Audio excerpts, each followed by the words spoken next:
These are the jobs you may not see every day, but just know we're working hard to make Hillsborough County a better place to live, work, and play. Subscribe to our YouTube page for more great county-related videos, only on HTV.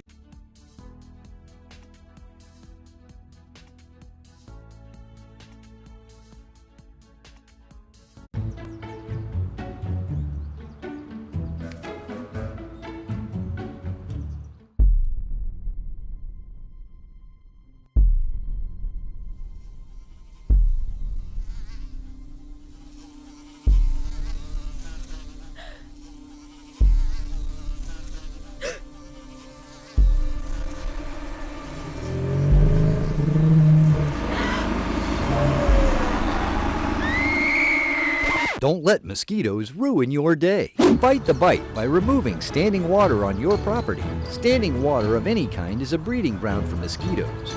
Do your part and help reduce the mosquito population. Visit hcfl.gov/fightthebite.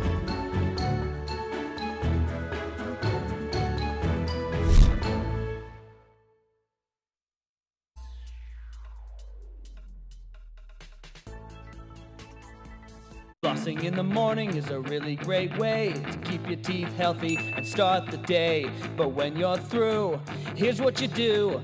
Throw it in the trash, don't flush it. There's a problem lots of people don't know, called sanitary sewer overflow. A condition buried deep in the ground, inside a pipe where bad clogs are found. It's a problem we can all help solve, so throw it in the trash, don't flush it. Baby wipes, bandages, cotton pads, paper towels, dental floss, clog up bad. Medicines, kitty litter, cotton swabs, hair. Throw them in the trash, don't flush it. It just takes a second to do the right thing, so toss it and let's keep our pipes clean. Throw it in the trash, don't flush it. If it's not toilet paper, don't flush it. Even if it says you can, don't flush it. If you're having any doubts, don't flush it. One more time, don't flush it.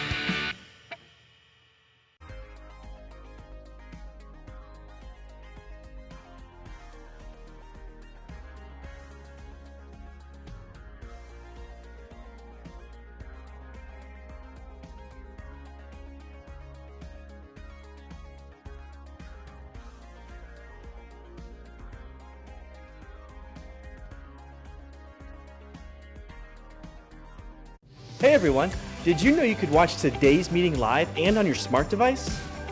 Head on over to the Hillsborough County Meetings channel on the YouTube app. Click subscribe and turn on the notification bell so you can be automatically notified when Hillsborough County Meetings goes live. You can also browse any of our past meetings by swiping to the left and scrolling down. All that's left to do is just to click on a video. It's that easy!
Good afternoon. I'm Pamela Jo Hatley. I'll be your zoning hearing master for tonight's meeting.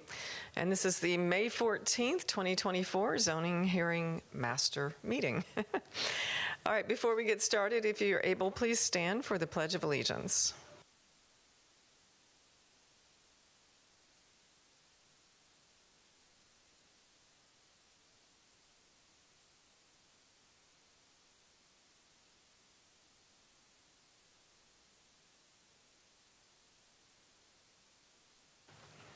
All right, thank you again. Before we get started, also, if you have any noise-making devices on you tonight, would you please silence those at this time? And thank you for that.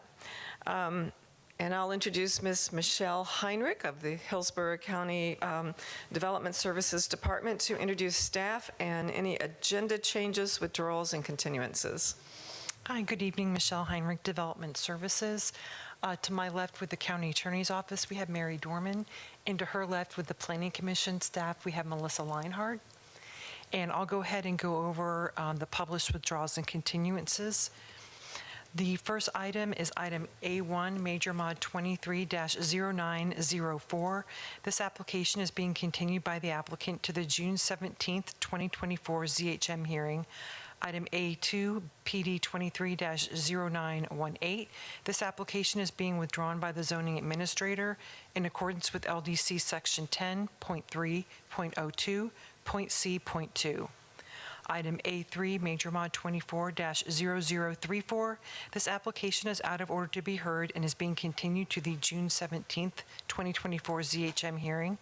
Item A4, PD 24-0044. This application is out of order to be heard and is being continued to the June 17th, 2024 ZHM hearing. Item A5, PD 24-0124. This application is out of order to be heard and is being continued to the June 17th, 2024 ZHM hearing. Item A6, PD 24-0141. This application is being continued by the applicant to the June 17th, 2024 ZHM hearing. Item A7, PD 24-0238. This application is out of order to be heard and is being continued to the July 22nd, 2024 ZHM hearing. Item A8, PD 24-0239. This application is out of order to be heard and is being continued to the June 17th, 2024 ZHM hearing. Item A9, Major Mod 24-0240. This application is being withdrawn from the hearing process. Item A10, Special Use 24-0257. This application is being continued by the applicant to the June 17th, 2024 ZHM hearing. Item A11, Major Mod 24-0300. This application is being continued by the applicant to the June 17th, 2024 ZHM hearing. Item A12, this application, or Major Mod 24-0368. This application is out of order to be heard and is being continued to the July 22nd, 2024 ZHM hearing. Item A13, Major Mod 24-0384. This application is out of order to be heard and is being continued to the July 22nd, 2024 ZHM hearing. Item A14, PD 24-0393. This application is out of order to be heard and is being continued to the June 17th, 2024 ZHM hearing. Item A15, Major Mod 24-0397. This application is out of order to be heard and is being continued to the June 17th, 2024 ZHM hearing. Item A16, Major Mod 24-0402. This application is being continued by the applicant to the June 17th, 2024 ZHM hearing. And item A17, Standard Rezoning 24-0585. This application has been withdrawn from the hearing process. All right, thank you. All right, the agenda tonight consists of items that require a public hearing before a hearing master before going on to the Board of County Commissioners for a final decision. I will conduct a hearing today on each item on the agenda and will submit a written recommendation. My written recommendation on each item will be filed with the clerk of the board within 15 working days after the conclusion of today's public hearings. The Board of County Commissioners will consider the record of today's public hearing and my recommendation and will make the final decision on the application at a publicly noticed meeting at a date and time set by the Board of County Commissioners. The hearings today will be informal. I will ask questions related to the scope of direct testimony and may call and question witnesses as I deem appropriate. I will decide all questions of procedure. I will take evidence, but will exclude evidence that is irrelevant, immaterial, or unduly repetitious. Evidence may be presented in written form, and all testimony shall be under oath. Hearsay evidence may be used to supplement or explain other evidence, but shall not be sufficient alone to support a finding of fact unless it would be admissible over objections in a civil court action.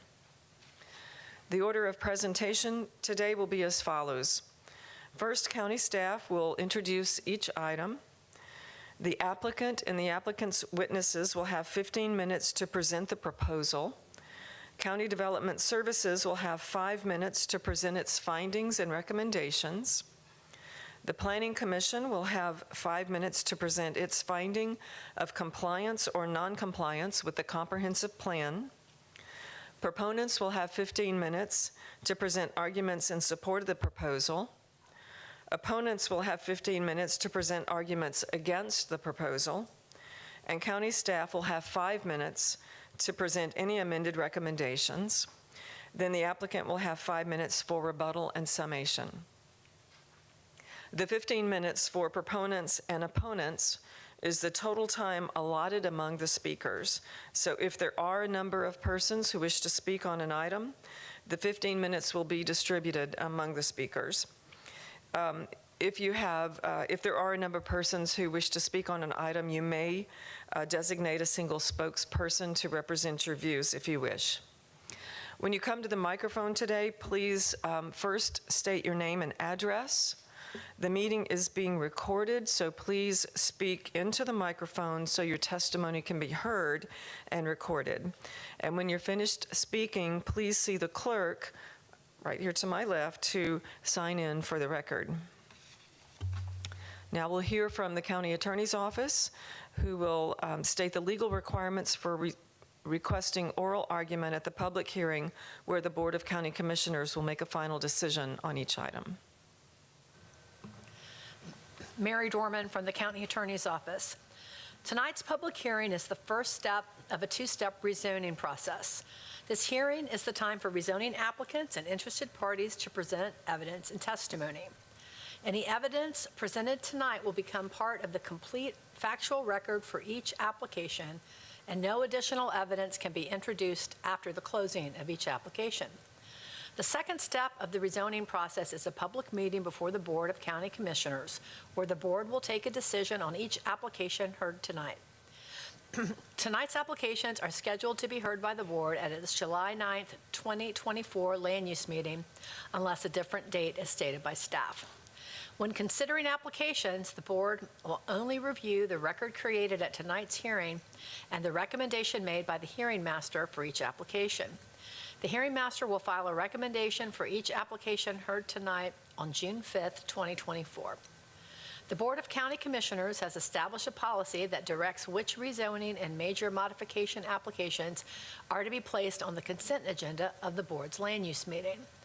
Applications that propose to add density outside the urban service area and applications that are on roadways with a failing level of service are not qualified for placement on the consent agenda. Applications that do not have consistent recommendations of approval or denial are also not qualified to be placed on the consent agenda. Finally, applications that have had evidence or testimony provided to the record by non-applicant parties of record, either prior to or at tonight's public hearing, are not qualified for placement on the consent agenda. The board will allow testimony by any party of record at its public meeting to consider the hearing master's recommendation for any item on the regular agenda. Testimony by a party of record shall be limited to the record of the proceedings before the hearing master unless additional evidence has been found admissible in accordance with Section 10.03.04D of the Land Development Code. A party of record is an individual who fits into at least one of the following 4 categories. First, someone who is present tonight and presents testimony or documentary evidence. Second, someone who's been certified by the U.S. Postal Service as having been mailed notice of tonight's hearing. Third, someone who submitted documentary evidence to the master file at least 2 business days prior to tonight's hearing. Or fourth, someone who submitted documentary evidence by proxy at tonight's hearing. The content of oral argument before the board shall be limited to the content of the testimony and other evidence submitted verbally or in writing to the hearing master tonight. It's the role of the county attorney's office to ensure that only individuals who have met these requirements are allowed to speak before the board, and to ensure that no new evidence or testimony is introduced or allowed at the board's public meeting. For these reasons, please make sure that all information you wish the board to consider at its public meeting is entered into tonight's record. Thank you, Ms. Dorman. All right, all testimony taken tonight must be under oath, so if you plan to speak, please stand and raise your hand to be sworn in. If there are any speakers online, please also raise your hand to be sworn in. All right, do you swear or affirm that the testimony you will give tonight is the truth, the whole truth, and nothing but the truth? I do. Thank you. All right, Ms. Heinrich, we're ready to hear the first case. Our first item is item C1, Standard Rezoning 24-0232. The applicant is Todd Pressman, requesting a rezoning from AS1 to CGR. Michelle Montalbano with Development Services will provide staff findings after the applicant's presentation. Good evening, hearing officer. Todd Pressman, 200 2nd Avenue South, number 451 in St. Petersburg. I do have a PowerPoint for you, which is up. This is 24-0232. We're located in the greater Carrollwood, Northdale area. This is as the property appraiser has it. It's a little bit unusual site because it's located right at the Veterans, but its access is actually on Wilski Boulevard, just before the beginning or on the north on-ramp onto Veterans Expressway. So it's a little bit of a different type of locational access point, and just a little bit of a closer view for you to get the lay of the land a little bit. So today's request is AS1 to CGR. The restrictions are restrictions on uses, which will restrict car wash, C-store, contractor with open storage, blood plasma, recycle, metal recovery facility, and motor vehicle repair. We've also agreed to restrict development which does not exceed less than or equal to 19 inbound trips in either the AM or PM peak hour. And that was through some discussions with staff. Now, importantly, one important finding I want to make you aware of is that when you look at the Planning Commission report,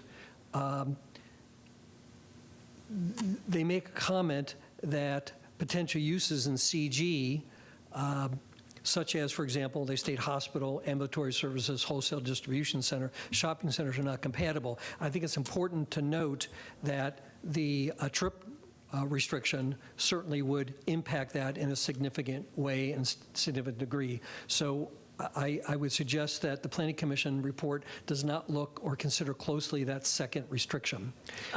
Just to stop you for a second, Mr. Pressman, how is that trip limit going to be enforced? And why wouldn't there be additional restrictions to eliminate those other items, such as hospitals, ambulatory services, and so forth? I mean, well, that restriction was determined or presented to us from staff, and we use that in other zonings. I would suggest, or I would think, strictly myself speaking, that when permits come in or different documents that indicate a use, that they will be flagged in terms of the square footage as to how many trips they're going to be generating. But it is a condition that was determined by staff and presented by staff, so I assume that they feel that they, not speaking for them, I assume that they consider that a condition that can be enforced. and what's the nature of those restricted uses that would, what difference does that make? What's the nature of those restricted uses that caused those to be selected? You mean item number 1 or item number 2? Item number 1, the items you chose to restrict or that were chosen to be restricted, why were those chosen? What's the nature of those that makes them different? I reviewed those with the applicant, and we made a determination of uses that we did not think would be either appropriate or mostly not appropriate, and as well, not some that would find a high demand at that location. So it was on the applicant's side in making a determination as to what uses we would need to restrict in order to gain staff recommendation. And of course, we're always working very hard to get staff recommendation, and then as well on a couple of them in terms of items or uses that would not be appropriate at a location like that. Is the rezoning intended to address a use that's already there in operation? Not to my understanding, no. The answer is no. Okay. Thank you. Thank you. Development Services does note that the proposed trip cap, less or equal to 19 inbound trips in the AM peak hour, would exclude the high-intensity uses permitted in the CG district. Therefore, staff does find the CG zoning district restrictions compatible with the existing use of the zoning district and development patterns. So looking at the zoning map, it looks pretty quiet, but when you look at the future land use map, you begin to recognize, or it begins to recognize, the Veterans Expressway, which is, of course, a critical element in the immediate area, the PQP and the CMU 12. And as Planning Commission notes, public, quasi-public institutional uses exist to the east and west of the subject site, which includes the Hillsborough County Solid Waste Facility, which is obviously a large facility, and Hillsborough County and FDOT own on both sides of the particular site. DSD notes to the south on West Linebaugh are commercial, office, and manufacturing uses. Of course, the outstanding characteristic besides the county's facility there is the Veterans, which is almost 81,000 vehicles per day, which has a profound impact on the immediate area and this property. Interestingly enough, again, with respect to the Planning Commission, their analysis excludes any consideration of the expressway in their review of the property, except in the locational criteria, which I would suggest, on the other hand, again, with great respect to the Planning Commission, the expressway is a tremendously unique circumstance in that evaluation. But the Planning Commission notes in their report they cannot support the location waiver because there do not appear to be any unique circumstances, which we would disagree with in regard to the items that I've just suggested to you. I would also suggest that the locational criteria does not fit well on the site. The criteria is taken from way down on Linebaugh when we're looking at a site that virtually, is abutting the Veterans Expressway. So we just suggest that the way that the location criteria is applied and viewed at a site just does not work well at this particular site. And Development Services note the property boundary abutting the single-family residence is also buffered by approximately an acre of wetland area, which in a third point is not well recognized by the Planning Commission. In the sense of that, this is the site in the red. They're referring to the single-family home far to the north, which is quite a distance. And additionally, there's significant wetlands between the two, creating a tremendous buffer and tremendous screening between the two sites. This is a little bit of a closer view on that circumstance with Hillsborough County and FDOT on the other side. Planning Commission notes that's not compatible with the existing residential development pattern of the surrounding area due to the single-family homes to the north, northeast, northwest, and further south of the subject site. So looking at that, they're referring to residential home over 1,000 feet on either side, again, through forestation and/or significant wetlands. And to the south, that opinion of compatibility is more than 1,000 feet and across the Veterans Expressway. So it's, we certainly don't agree, with great respect to the Planning Commission, don't agree with that analysis on the south. They refined that a little bit in the Planning Commission. They refer to all the policies in the 1600s that relate to neighborhood protection. They note that the subject site is currently residential single family, and uses are located directly to the north and furthest northeast, east, and south of the subject site. So as I've showed you before, there's actually quite a long distance and screening and buffering between all those elements. So we don't disagree that these are uses located directly in regard to the site. And additionally, the solid waste facility was not mentioned at all in the Planning Commission report. It was factored into Development Services report. So with that, we believe the Planning Commission, for the reasons I've stated, are correct in their review, and great respect to the Planning Commission. We believe that their review was off target a bit, and your review, we hope, will consider those points in support for the application. Just in looking at the property before tonight's meeting, I looked at some aerial views that are on the property appraiser's website. It does look like some kind of commercial activity has been going on there. So what is the use of the property now? And I recognize this is a Euclidean zoning, but what's the use? Well, I have to say, my site visit, I would agree with you that there are uses apparently on the site that are incongruent with the current zoning. That's the status of the property that, as far as I can see, does not conform with the existing zoning, if that's what you're asking me. But the intended use is for commercial general restricted. Okay. All right, that's all I have for you. Thank you very much. Thank you. And be sure and sign in. All right. And Development Services. Good evening. This is Michelle Montalbano, Development Services. The applicant is requesting to rezone an approximate 4.53-acre property from AS1 to CG with restrictions. The proposed conditions include a chip generation limit and restrictions to certain commercial uses. The property is located in the greater Carrollwood Northdale area right before the northbound entrance to the Veterans Expressway at the end of Will Sky Boulevard. Each abutting property is zoned AS1. To the south and east are FDOT-owned lands for the Veterans Expressway right-of-way, and to the west is county-owned lands, which is part of a solid waste facility. Directly abutting the property to the north is a single-family residence on a 15-acre lot, which will be buffered by a 20-foot type P buffer and a large wetland area occupying the rear of the subject property. The proposed restrictions and the proposed trip cap of less than or equal to 19 inbound trips in the EM or PM hour peak will exclude the high-intensity uses permitted in the CG district that would otherwise make the rezoning request incompatible. Transportation Review staff has recommended approval based on these conditions and their correspondence with the FDOT and Turnpike Review staff. Based on these considerations, staff finds the rezoning request to CG approval subject to the proposed restrictions. Thank you. All right, Ms. Petal, I guess I would ask you the same. How will that development restriction be enforced? And also, what is the nature of those restricted uses? Why were they chosen as restrictions? I believe during site development, the trip cap will be enforced by staff. And I know certain uses like hospitals and such were excluded from that trip cap, and that's why. Yeah.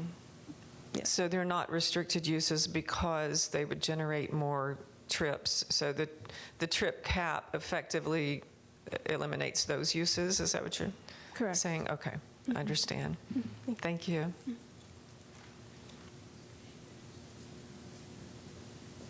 All right, Planning Commission. Thank you. For the record, Melissa Leinhard, Planning Commission staff. The subject property is located within the residential 4 future land use category.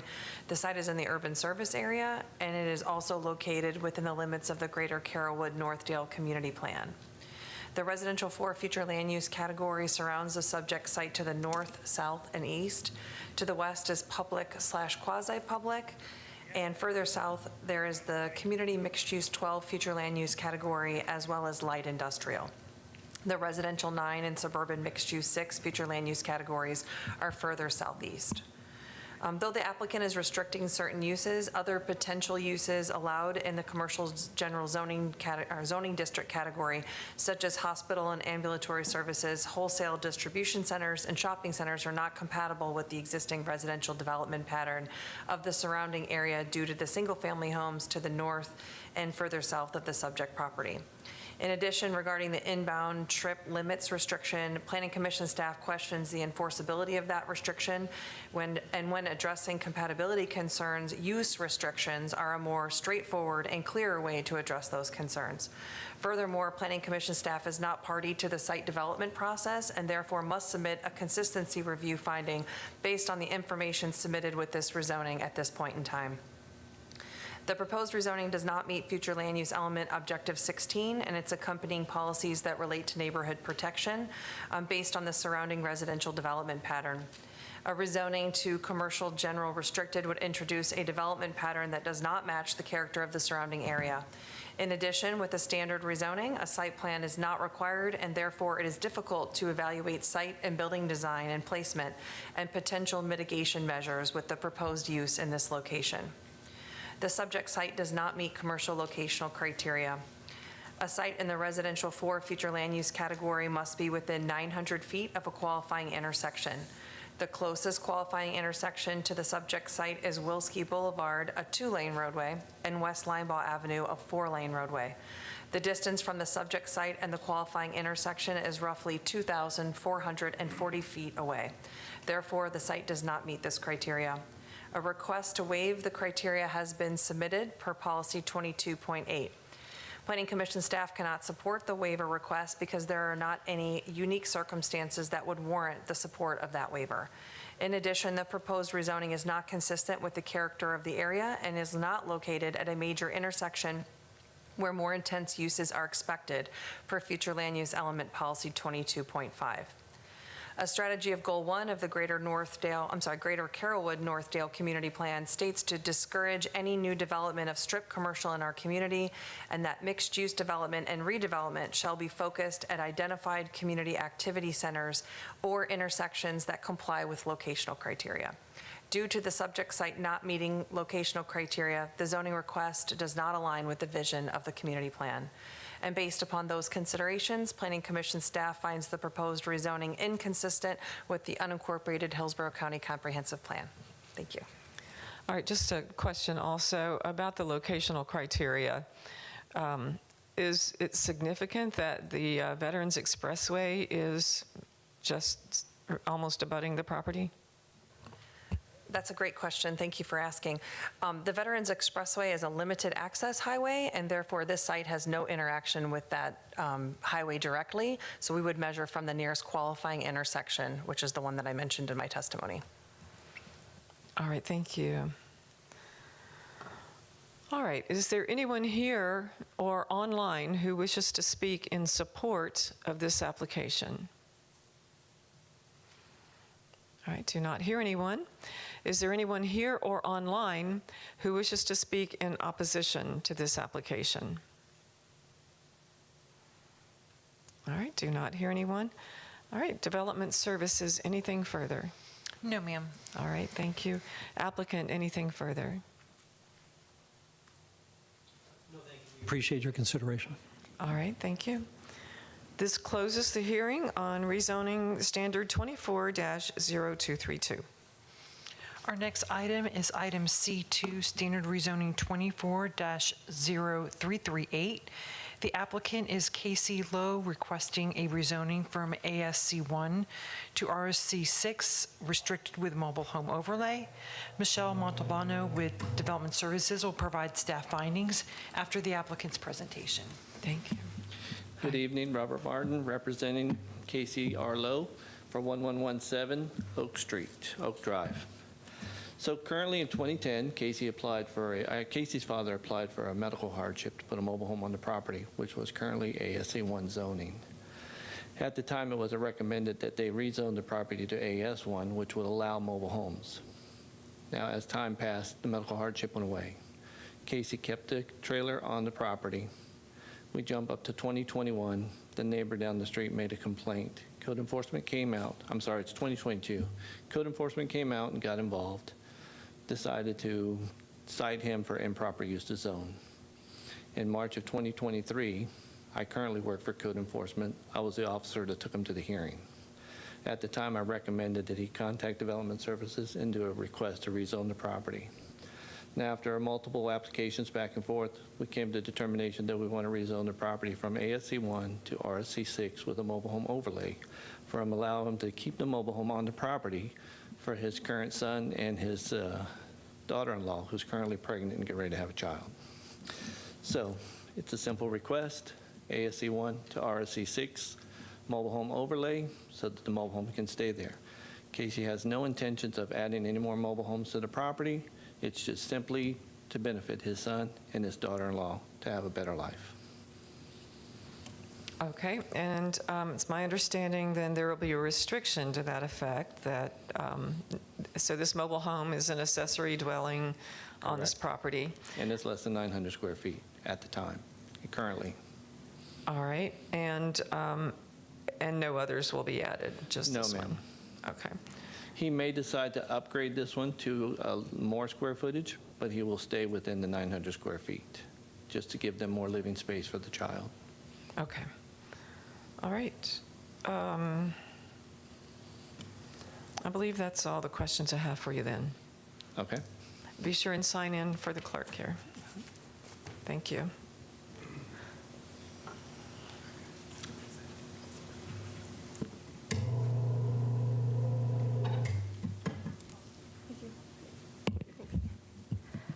Michelle Montalbano, Development Services.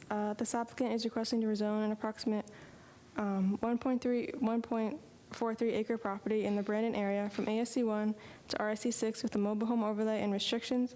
The proposal is to accommodate an existing mobile home accessory dwelling, as mobile homes are not permitted in the current ASC1 zoning district.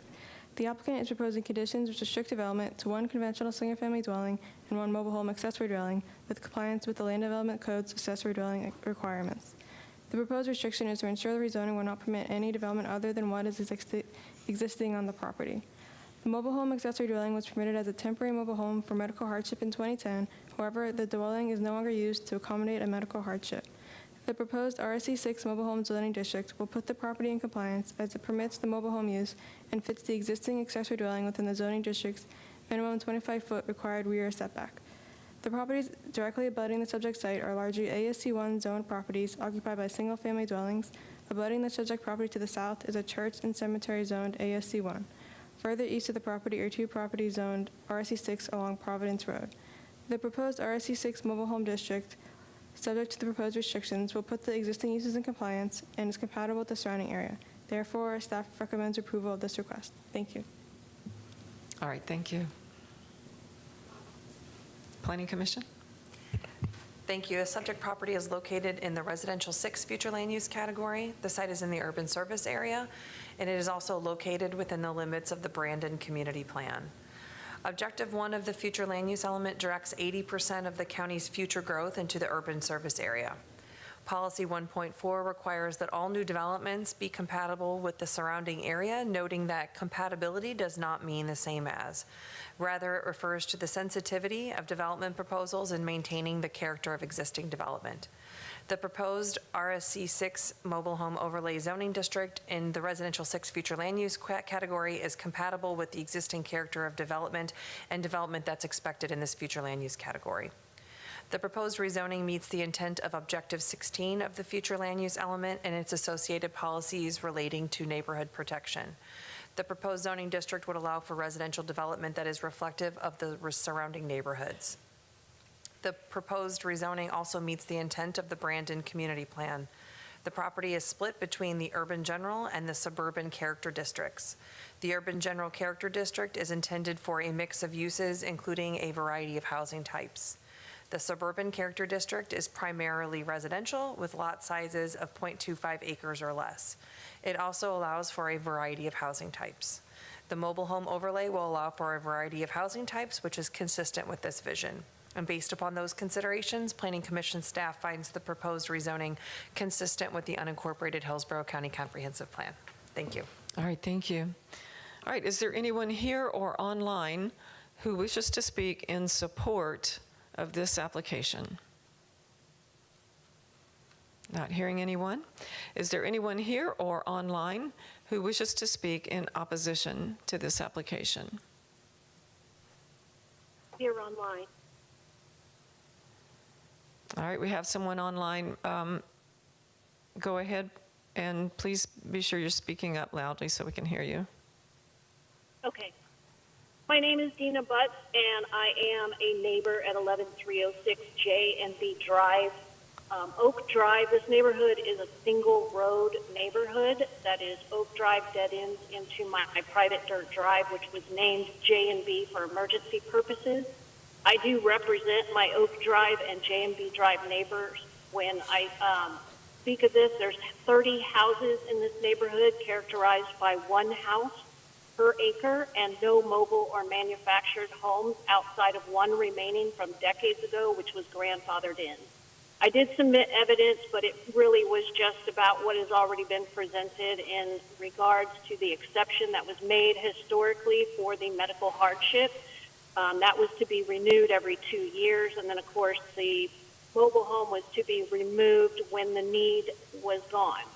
So the current owner was part of that at the time, and so was well aware of that. So for the purpose of maintaining the character of our quaint one-road neighborhood, I am asking that the rezoning request be denied. Okay, and Ms. Butts, it's my understanding that the manufactured home has been at this location since it was approved, I believe, in 2010. Is that your understanding? That is true, and most of us have no issue with that particular mobile home continuing to receive an exception. What we take issue with is the property actually being rezoned to allow a different mobile home or any future mobile homes there. It kind of sets a precedent that our neighborhood could go from a one home per acre to a mobile home park. Okay, I understand your concern. Thank you. Thank you. Is there anyone else here or online who wishes to speak in opposition to this application? All right, I do not hear anyone. Development Services, anything further? No, ma'am, unless you have questions. I don't, thank you. Applicant, did you have anything further? It was one of our conditions that he would not turn it into a mobile home park. We're just simply asking to keep that mobile home or upgrade it to a more square footage one, but less than 900 square feet, and that's it. Okay, I understand, thank you. Thank you. All right, this closes the hearing on rezoning standard 24-0338. Our next item is item C3, standard rezoning 24-0469. The applicant is Fourth Property LLC, requesting a rezoning from CN, CG, and RSC6 to CG. Carol Ann Peddle with Development Services will present staff findings after the applicant's presentation.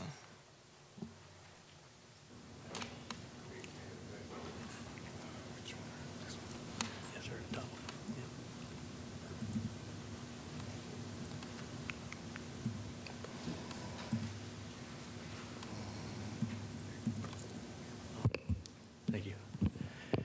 Good evening, Madam Hearing Officer. Good Chris evening. McNeil, 15957 North Florida Avenue, Lutz, Florida 33549, on behalf of the applicant, Tampa Hybrids. Appreciate you giving us a couple minutes tonight. Be real short, but this is a request for a portion of the existing Tampa Hybrids dealership to be rezoned for standard rezoning from CN and RSC6 to CG. They've been there for some time. We helped them with their first phase of this project, and happy to do that. As you can see, this is a very clean facility. They take a lot of pride in what they do. They're located on Florida Avenue, just north of Fletcher, towards Lutz. This location of where we're requesting the rezoning for, I'll show you just a little bit here in a minute, but I just wanted to show you kind of how the site has been functioning in recent times. So, and go back a little bit in history. In the 1940s, this was the area that we're talking about rezoning, and at the corner was a family-owned, operated filling and service station. It was operated for that way for probably over 40 years until '87, when the next owner stopped selling fuel there and just did service only for another 30 years or so. And now Fast forward to the current owner, Tampa Hybrid, who owns that property, is well maintaining it and looking to expand their facilities. So this was kind of step one of that process for them. And you can see the building in the back there under current that is on this property that was used as a service station I was referencing. Here, just a little bit zoomed in on the parcels. The one on the left side shows the perimeter of that dash line going around their existing property.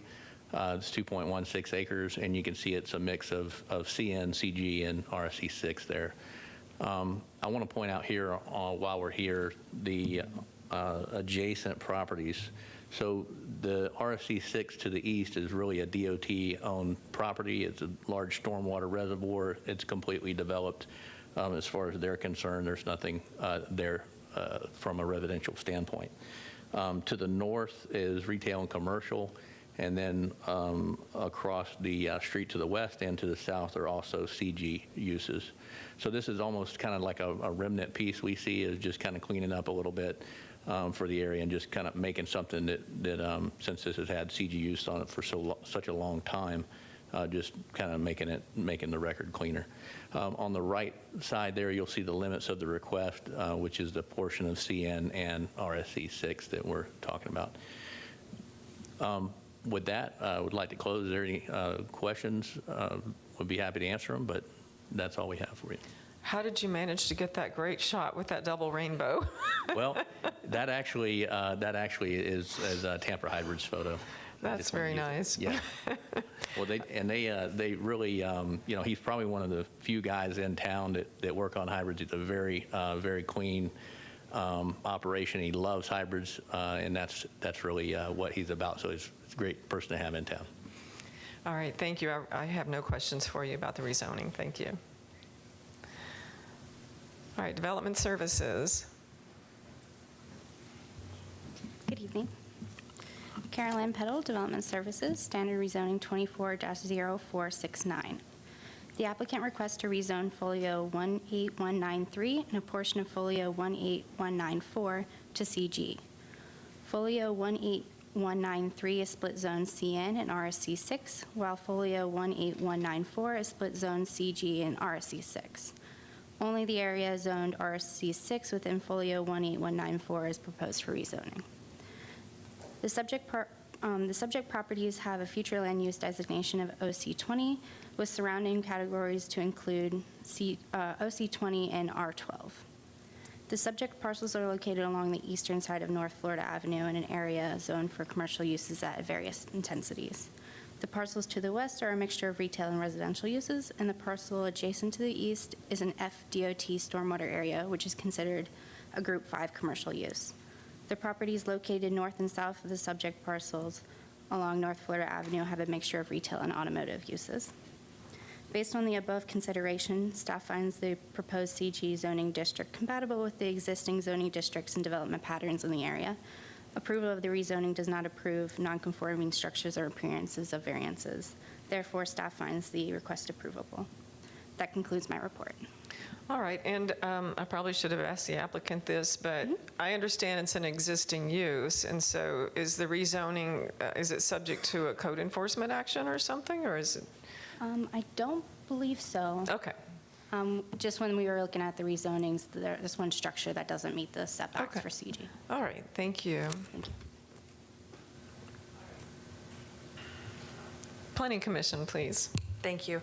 The subject property is located in the Office Commercial 20 Future Land Use category. It is in the urban service area, and it is also located within the limits of the Greater Carrollwood-Northdale Community Plan.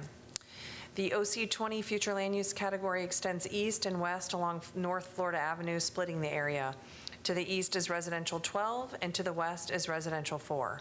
Further east are more intense future land use categories such as Urban Mixed Use 20 and the Residential 20 Future Land Use category. Future Land Use Element Policy 1.4 requires that all new developments be compatible with the surrounding area, noting that compatibility does not mean the same as, rather it refers to the sensitivity of development proposals in maintaining the character of existing development. The subject site is proposing compatible growth within the urban service area, ensuring consistency with Policy 1.4. The proposal meets the intent of future land use element Objective 16 and its accompanying policies that require new development be compatible with the surrounding neighborhood. Goal 12 and Objective 12-1 of the community design component require that new developments recognize the existing community and be designed to relate to and be compatible with the predominant character of the area. In this case, the surrounding land use pattern is mostly like commercial, single, and multifamily residential uses. The subject site meets Goal 1 of the Greater Carrollwood-Northdale Community Plan, which encourages development and redevelopment opportunities that reflect the citizens' vision for an aesthetically pleasing, well-designed, transit-supported, mixed-use activity center, as well as residential neighborhoods which promote a vibrant and economically sustainable community. Goal 1 establishes sustainable community activity centers that allow citizens to live, work, and play within walking distances. The rezoning to commercial general would continue to complement the existing area and the community, consistent with this vision. Based upon those considerations, Planning Commission staff finds the proposed rezoning consistent with the unincorporated Hillsborough County Comprehensive Plan. Thank you. All right, thank you. All right, is there anyone here or online who wishes to speak in support of this application? Do not hear anyone. Is there anyone here or online who wishes to speak in opposition to this application? All right, do not hear anyone. Development Services, anything further? No, ma'am. Okay, an applicant? Yes, ma'am. Just two things. One, Yes. I just wanted to point out we did meet with DOT pre-application meeting with them. They had no objection to the request and were very supportive. And the second thing was, no, this is not part of code enforcement. This was completely initiated on the applicant's behalf. So. Okay, they just realized that their zoning is not completely compliant with their use or something, and that's correct. Decided it was They're newer time. owners to the property. They developed the parcel, redeveloped the parcel to the south here a couple years ago, and in talking with them about their future plans and expansion is when that came up, and so we just initiated knowing we would have to do that before we could submit any site plans or anything else. I understand. Yes. All right, thank you so much. Thank you. This closes the hearing on standard rezoning 24-0469. Our next application is item D1, PD rezoning 23-0997. The applicant is Chelsea Hardy, requesting a rezoning from AR to plain development. Sam Ball with Development Services will present staff findings after the applicant's presentation.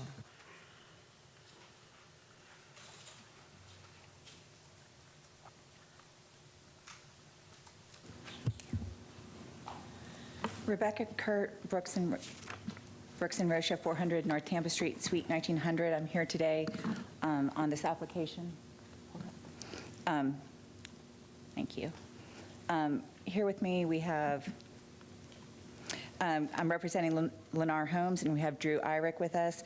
I also have Michael Brooks with me as Land Use Counsel, Stephen Sapato and Trent Stevenson from Level Up Consulting, and Steve Henry from Links and Associates. The request is to rezone from AR, agricultural rural, to planned development. This is a site in question. It's a 227.78 acre site. It is currently undeveloped in agricultural use. We are requesting to rezone it to up to 750 dwelling units, single-family detached and attached. It's an infill site located in the urban service area. Our gross density is 3.3 dwelling units an acre. Our net density, we calculate as 4.7 dwelling units for an acre, and I will be talking about that further along as we're talking about minimum density. At this point, I'm going to turn it over to our planner to explain more about the project. Good evening. My name is Stephen Spizzato. I'm a certified planner with Level Up Consulting here in Tampa. Good evening. The property is designated and surrounded by the SMU 6 designation and is required to have two uses. This is accomplished by single-family and multifamily residential. Oops. I'm going to extend. Oops. I think I just messed that up. Oh, there we go. Sorry. In terms of the regional context, it is nearly surrounded by DRIs, which provide historical context to how the adjacent area developed. The approval process for DRIs was comprehensive, especially relating to infrastructure. Concentrations of commercial uses are nearby along US 41, along Big Bend Road, which has an interchange with I-75. In terms of the immediate context, the Waterset DRI is the most significant. It's nearly 2,300 acres, 6,500 units, 500,000 square feet of commercial, and 200,000 square feet of office. It includes designations. You can see we placed the PD plan on the aerial showing our project site. It includes designations for a town center, mixed-use areas, retail, office, educational, and environmental. Intensity and density is focused at intersections of major roadways or along major roadways, and the example is the town center designation, which is north of us along Paso El Mar. Our project is not at an intersection of a major road, but along the planned extension of 30th Street with lower densities north and south that each have planned interconnections to our property. Surrounding land use, the project is contextually consistent with adjacent development. North and south, as I mentioned, is single-family detached and two-family with constructed stub-outs. East is the 30th Street extension, then the power line, and then the South Shore Sports Complex. West is the CSX Railroad, and then commercial associated with US 41. In terms of design and density, the overall request appropriately balances the tension between what has been approved and developed that's adjacent, environmental features on the property, comp plan and LDC guidance, as well as market conditions. The applicant, for example, has agreed to a minimum percentage of townhomes, which is 25%. The locations where townhomes can go are the peach color, contrasting with the lighter yellow color.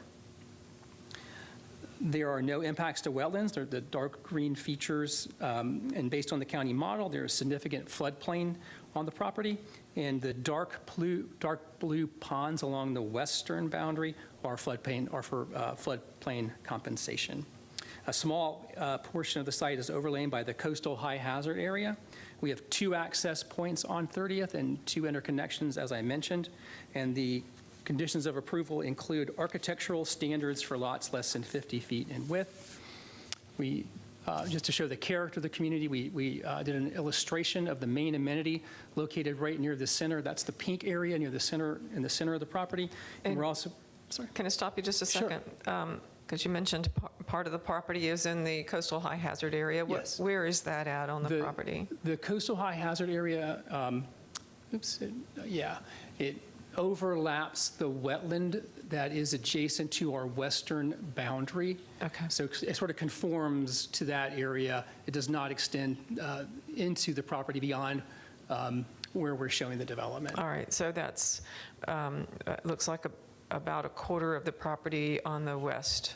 Yeah, that's not all, no, that whole area is not coastal high hazard. Okay. But that's where our floodplain mitigation ponds are. I have a hard time saying that, floodplain mitigation ponds. All right, thank you for addressing that. And so we have the main amenity illustrated to show the character and the quality of the development. And we're also providing a 10-foot sidewalk along Road A, as you can see on the plan, which again connects that amenity, the center of the community, with 30th Street. We also did a little photo study looking specifically at compatibility. You can see, if we start on the north side where the town center is for Waterset, you see garden-style apartments. You cross past Alamar, you see townhouses, then you see 2-family, single-family type product. And then on the other side, the west side to the north, is single-family detached. On the south, that pod is entirely single-family detached. And then you notice that there's ponds similar to what we're proposing north and south. So again, you can see the similarity in the design and the form of what we are proposing and what is adjacent. And I will turn it over to.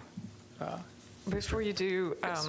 Could you address Planning Commission's concerns about the density not meeting the minimum density requirements? I think, Rebecca is going to address that specifically. What I need is expert testimony on the record to address consistency with the comprehensive plan, and that was a question that was raised, and that's why I'm asking the planner. So are you prepared to speak to that? I can. We have a full presentation on the issue of minimum density, and then he can come up and add some expert testimony to that. Thank you very much. Yes.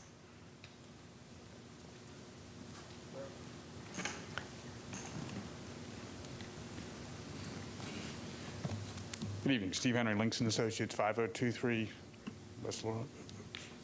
Let me go back here.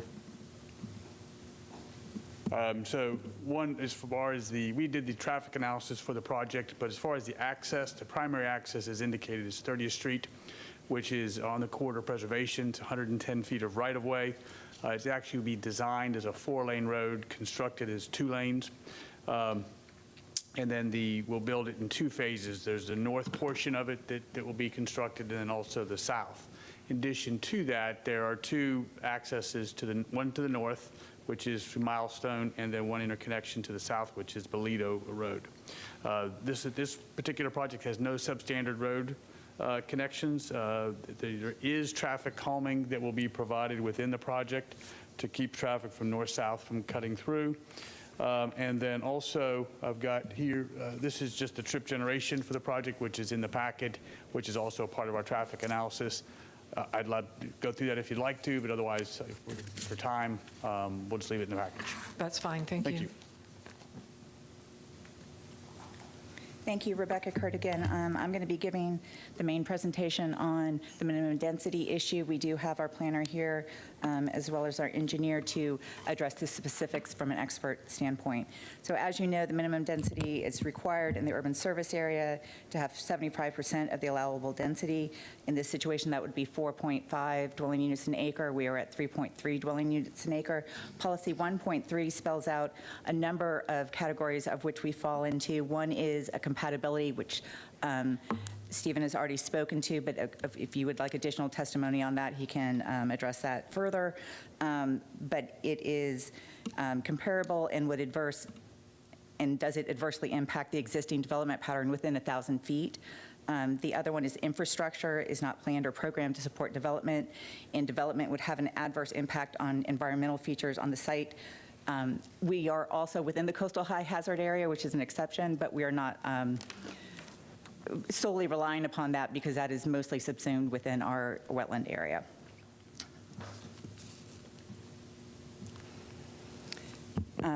So this slide is to show you exactly how this site is situated within, the blue line is the 1,000 feet to show you what the development pattern is within 1,000 feet is predominantly, as Stephen already mentioned, single-family detached and townhomes within the watershed DRI. The gross density of the adjacent property is roughly 3.3 units per gross acre, more or less. To the north of us is the most dense, which is 3.16 acres, which provides a transition to the town center, which is further north. Everything else is less than 3 dwelling units an acre, and we ourselves are the highest dwelling units per acre in this area. The Planning Commission report does acknowledge that we are comparable and complement the adjacent densities and uses, but states that we should the more appropriate comparator rather than 1,000 feet is the watershed DRI as a whole. We think that that is respectfully not the appropriate comparator because the plain language says that you look within 1,000 feet. To meet the minimum density, the multifamily, we would be required to put a multifamily unit of 275 dwelling units, which we do not believe would be appropriate at this location. Again, our planning can speak to that further. The next requirement is the infrastructure exception. We do agree that we are located within the urban service area and benefit from the infrastructure benefits associated with being there. The Planning Commission report states that because we are in the urban service area, we de facto have sufficient infrastructure. However, if that was true, there'd be no reason for the exemption because the policy only applies to areas within the urban service area. We are actually being required to construct a substantial segment of the corridor preservation road, which is the 30th Street extension, which is shown in yellow to the right of our property. This will require us to dedicate 10.6 acres and will connect Paseo, Elmar, and 19th Street. And but for our construction of this major collector roadway, there wouldn't be adequate infrastructure existing or planned to access our property. Planning Commission staff does not believe that we should be credited these 10.6 acres against minimum density. However, by not doing that, we believe that our density is the minimum density is artificially inflated by approximately 48 units. The next exemption is environmental. Planning Commission staff, we have had some discussions with them earlier, and there's been disagreement about whether or not environmental features include anything other than wetlands. However, we believe that if the Board of County Commissioners just wanted to limit this to wetlands, then they could have easily have stated that in the exemption. Instead, it is stated as an adverse impact on environmental features. The Planning Commission focused on the fact that we do not have 25% of wetlands on the property, which is in fact true, but again, that is not the applicable analysis. Floodplains comprise a significant portion of the subject property and the surrounding areas. And if you take our wetlands and our floodplain compensation area and you include the right-of-way infrastructure that we're dedicating, you get what we consider to be the net area, which has 4.7 dwelling units an acre, which actually exceeds what we're looking for. And if you do not count the infrastructure and you just count the floodplains and the wetlands, we meet, that is 25% of our overall acreage, and therefore, if we don't believe that the 25% of wetlands is what the standard is, but if it was, we would be meeting that if you included the floodplains. And again, we are partially located with the coastal high hazard area. This is from our rezoning PD plan. It is our site data table, and it just more fully explains that if you take the non-impacted floodplain area and you take the area that remove the area that we're actually impacting, and you remove any overlap with the wetlands, that we end up with 4.7 dwelling units an acre. Other than policy 1.2 and policy 1.3, policy 1.4, and the policy in the Apollo Beach Community Plan that we are not incorporating multifamily housing, which we do not believe is incompatible, the Planning Commission did find that we are consistent with many other provisions of the comprehensive plan. And I did want to mention that Development Services did find the fact that we did have these environmental features as something that would substantiate an exemption under policy 1.3. If you would like to have additional testimony from the planner on the compatibility or on our floodplain mitigation, we do have experts available. Ms. Kurt, I appreciate your arguments, and they effectively did address these questions. They're excellent legal arguments and practical arguments, but competent substantial evidence, attorney's arguments is not competent substantial evidence. I need to hear from your expert witnesses about these exact things. And if you need more time, I will grant you more time, but I need their testimony on the record. Okay, I'm happy to do that. Thank you. Thank you again, Stephen Sposato. In the application, in the narrative that we generated, we went through the process of basically generating the exhibits that were just referenced here this evening. And what I was, trying to say in the looking at the project overall, we were balancing those planning goals that both want the density to be higher in terms of being in the urban service area, and then those policies that in terms of compatibility and infrastructure sort of limit our ability to provide density. And so when we balanced,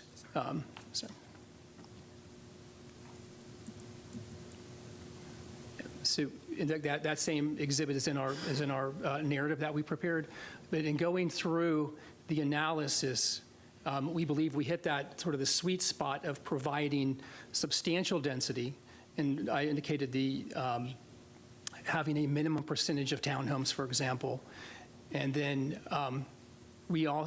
so you look at that aspect of it, and then when you subtract out the net usable, and I think Ms. Kurt went through that exercise, but that exercise is also on our PD plan. So we define a net usable area, because we believe the intent of the comp plan is to look at really what can you do with the property. And so when you do that exercise, you find out there's less developable land. And so although it doesn't meet the test for the 25% threshold for wetlands, when you add the impact of the floodplain compensation, you can see where that limits, All right, clerk, can you give 5 more minutes, please, to the time? Specifically, the developable area, and in this particular slide, it says 1,025 dwelling units would be necessary to meet the 75% minimum density requirement. Right. So do you agree with that? Yeah, if you just... Under the policy in the comp plan? Yeah, because the 25% threshold then generates another calculation for density. We don't, wetlands alone, we do not reach that 25% threshold.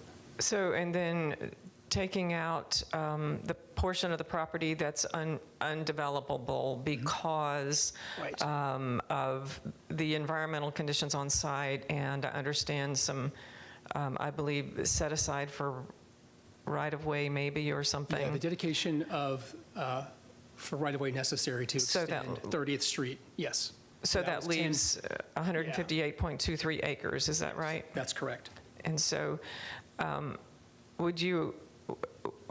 is it then not possible to put 1,025 dwelling units on that 158.23 acres? Not in terms of, I mean, theoretically, we could put a higher density product, but then that rubs against and goes against other policies in the plan which address compatibility. I see. So then in your expertise, would you say that 1,025 dwelling units on that 158.23 acres on this site would create compatibility issues with surrounding uses? Yes, the form of the development is substantially established by the watershed community. In north and south of us, they are low-density residential. In fact, the graphic shows we're actually higher density than what's around us. So they also show the pattern of development necessary to provide for that floodplain compensation. And we, unlike where the town center is located or where the mixed-use designations, this is not shown on this, those areas are where the watershed community, based on a larger view of this area, which we're a little piece inside of, contemplates greater, higher density residential as well as commercial nodes. We only have frontage on 30th Street, and so we feel it's inappropriate to meet that 75% standard here, based on the limitations on our property. Okay, thank you. Anything further you wanted to add? I don't think so. Oh, but I'll confirm that with Ms. Kurt. Yeah, you're good. At this point, we'll call up Trent Stevenson, our engineer.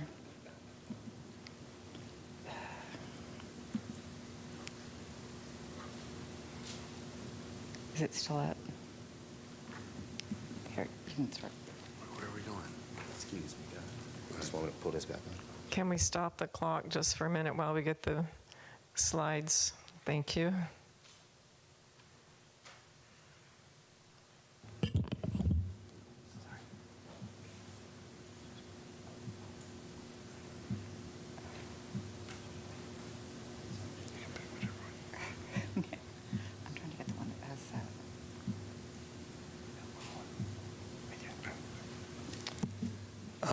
Trent Stevenson, Level Up Consulting, 505 East Jackson, Tampa, Florida. As the engineer of record, and we've done an analysis on this, as you can see the red striped area, and then there's also a dashed line that runs north and south of the property. That is the county stormwater model, and we've obtained that, and we've analyzed the stormwater model based on the elevation in the county stormwater model versus the topography of the land, and that is the demarcation line of what area lies within the 100-year floodplain based on the Hillsborough County floodplain model. Therefore, we have encroachments, as you can see from the picture, inside those 100-year floodplain elevations, and so we are providing compensation for those impacts by the darker blue areas on the west side of the development. And so therefore, it offsets the volume of impact, and it limits us from our available developable area. And if you have any other questions, I'm welcome to answer them. All right. I guess one of the same questions I had for the prior expert in planning, and that is the overall area of the property, less those, well, I guess what's left, the developable area. Do you agree with those numbers? The developable area is 158.23 acres. I do, yes, ma'am. Okay. And then the slides that illustrated where the undevelopable area is due to environmental features, and there you go, the red hashed out area. I guess it's your testimony that those areas are not developable as illustrated here. They are not. Okay. That's correct. Okay. I believe that's all the questions I have for you. All right, thanks. Thank you. And be sure and sign in with the clerk.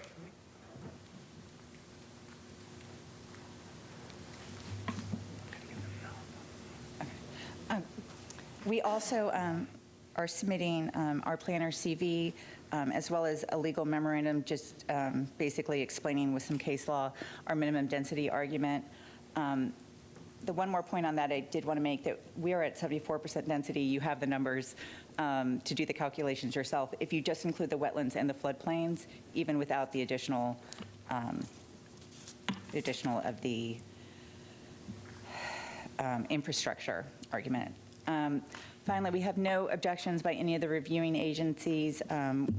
We appreciate the Planning Commission's support as far as they were able to give it, and we respectfully disagree on the point of minimum density. Development Services did find us approvable. We're available any questions, and we respectfully request your favorable recommendation. All right, thank you very much. And he's submitting those right now. Okay, thank you. All right, Development Services.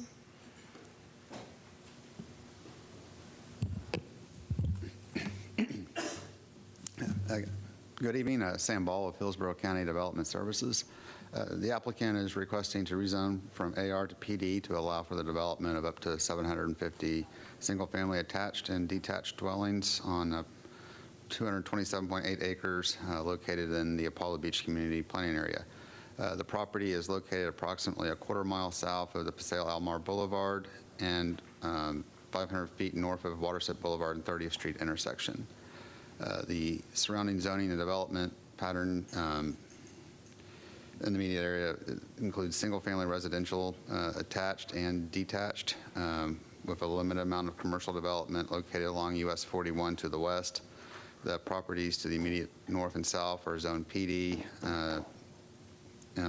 for single-family residential with a density of up to 6 dwellings per acre and are either developed or being developed for single-family use. The abutting property to the west is a 130-foot wide CSX right-of-way, and the 400-foot wide abutting property to the east is owned by TECO and is developed for utility use. Other uses in the area include a sports complex to the east, food packaging and processing, warehouse and distribution to the west. If this PD is approved, it would increase the allowable density from 1 dwelling per 5 acres. That would allow for a maximum of 45 dwellings to 3.3 dwellings per gross acre, which would increase the maximum dwellings to 750. That would make up single-family detached lots of a minimum width of 40 feet wide, and single-family attached lots having a minimum width of 20 feet. As a condition of approval, at least 25% of the dwellings must be fee simple attached townhomes. The developer will be required to dedicate at least 110 feet of right-of-way where they will be required to construct a north and southbound collector along the property's east boundary. Based on the existing conditions of the property, the surrounding zoning and development pattern, and the proposed uses, the development standards for the proposed PD zoning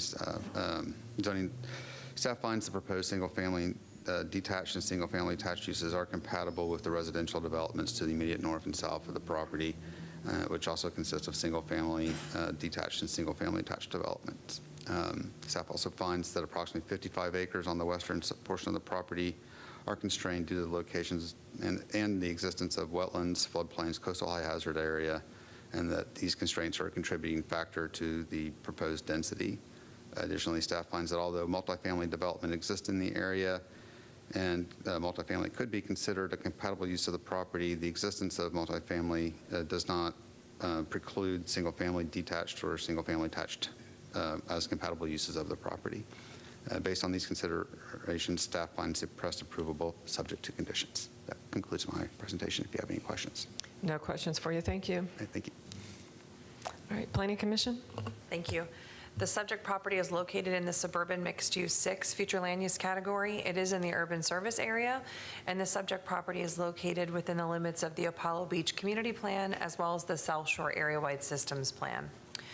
Suburban mixed-use 6 abuts the subject site to the north, east, and south. To the west, across the railroad line, is light industrial. Residential 6 future land use category is located further west, north of US Highway 41.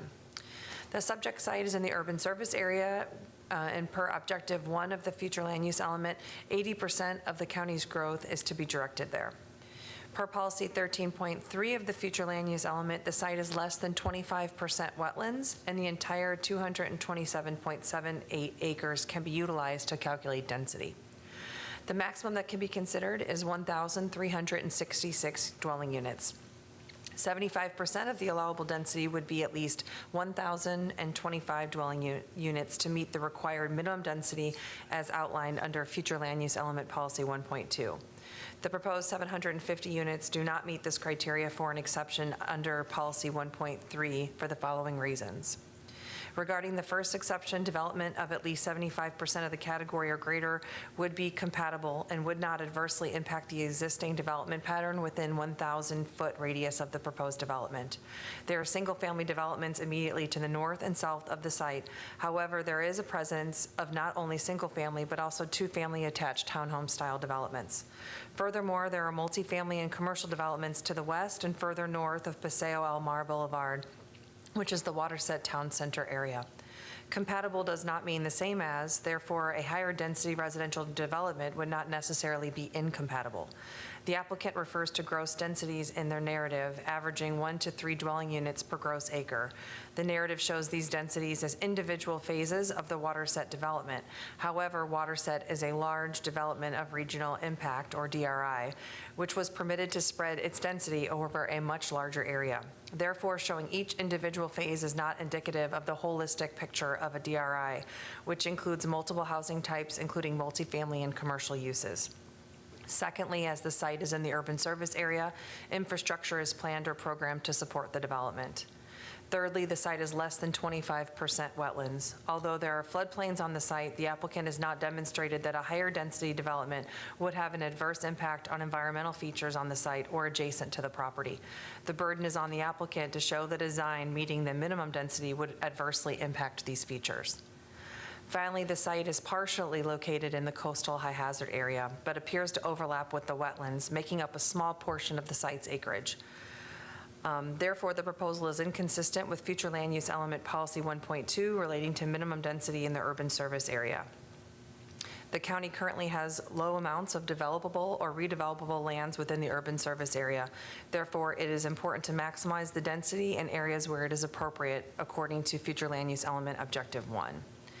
Also, regarding the applicant's testimony, development services staff is not the appropriate entity to conduct a consistency review nor specifically review future land use element policy 1.3 as it relates to minimum density. That is the role of Planning Commission staff as outlined in state statute. Regarding the calculation of net density utilized by the applicant during their testimony, the comprehensive plan specifically calls out utilizing gross density to calculate site density maximums and minimums in the future land use element policy 8.3. The proposal meets the intent of Objective 19 and Policy 19.1 as it relates to the requirement of 2 land uses in mixed-use land use categories. The proposal includes 2 housing types of single-family detached and attached. It proposes a minimum of 25% of townhomes, with the remainder being single-family detached dwelling units, which is consistent with that policy direction. Overall, the proposed plan development would not allow for development that is consistent with the goals, objectives, and policies of the unincorporated Hillsborough Comprehensive Plan relating to minimum density in the urban service area. And based upon those considerations, Planning Commission staff finds the proposed plan development inconsistent with the unincorporated Hillsborough County Comprehensive Plan. Thank you. All right, thank you. Is there anyone here or online who wishes to speak in support of this application? All right, not hearing anyone. Is there anyone here or online who wishes to speak in opposition to this application? All right, not hearing anyone. Development Services, anything further?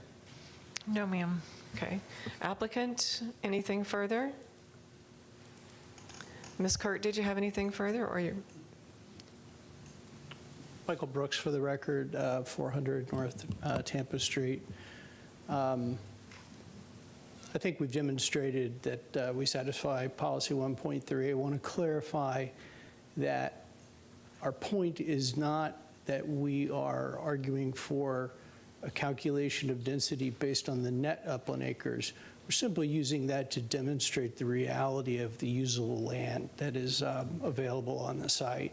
So while we don't disagree that the comprehensive plan uses gross density in any way, we were using that as a tool to further demonstrate the exceptions in policy 1.3.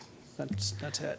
All right, and just a question, and this might be more appropriate for the planner, but since there are townhomes being planned for this project, would it not have been feasible to include more townhomes or enough to meet the minimum density? I'm going to ask Stephen to come back up again. Thank you. We did do an analysis, though. There was no way that you could make up for the delta without and this is why Ms. Kurt brought up the fact of an apartment complex. Without putting an apartment complex on the property, you just couldn't get there. I see. Stephen Spazzato. The design, again, includes many factors that sort of shaped the character and the layout of the design. I think I went through those in terms of what is adjacent, what actually fits there based on what is around there, and that also relates to the relative proportion of single-family detached and townhomes. And so just trying to reach a density didn't make sense in terms of all those other factors, including market conditions and other things. But really, when you look at it on its face, it really has to do, we saw really more had to do with, again, the character of the property and where it's located and what is a reasonable percentage of townhomes. And we agreed to that minimum percentage. Okay, so I think what I understand from your testimony, and let me know if this is not accurate, that essentially the point is balancing this project, the compatibility of this project with surrounding other development, and balancing that with the plan's policies and the minimum density requirements. Yeah, that was the driver in terms of that equation, was more the compatibility and the environmental features and where it's located. Okay. And so based on balancing the policies and the surrounding development, does the request get is this the most density that can be squeezed out of the property, I guess, and still meet that balancing act? I think that, yeah, I mean, that was the exercise that we went through, and we tried to maximize that based on that minimum threshold for townhouses. Okay. Yep. All right, thank you very much. Thank you very much. Appreciate your testimony. Thank you. Madam Hearing Officer, unless you have any other questions, that'll close our presentation. All right, thank you. I have no more questions. This closes the hearing on, I have forgotten which application, I think 23-0997, rezoning PD. Thank you. Our next application is item D2, Major Mod 24-0029. The applicant is Todd Pressman, requesting a major modification to a plan development. Tanya Chappella will present staff findings after the applicant's presentation.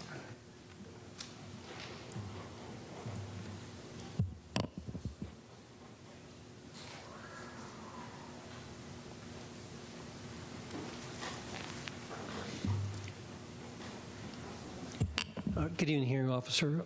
Todd Pressman, 202nd Avenue South, number 451 in St. Petersburg. This is Major Mod 240029.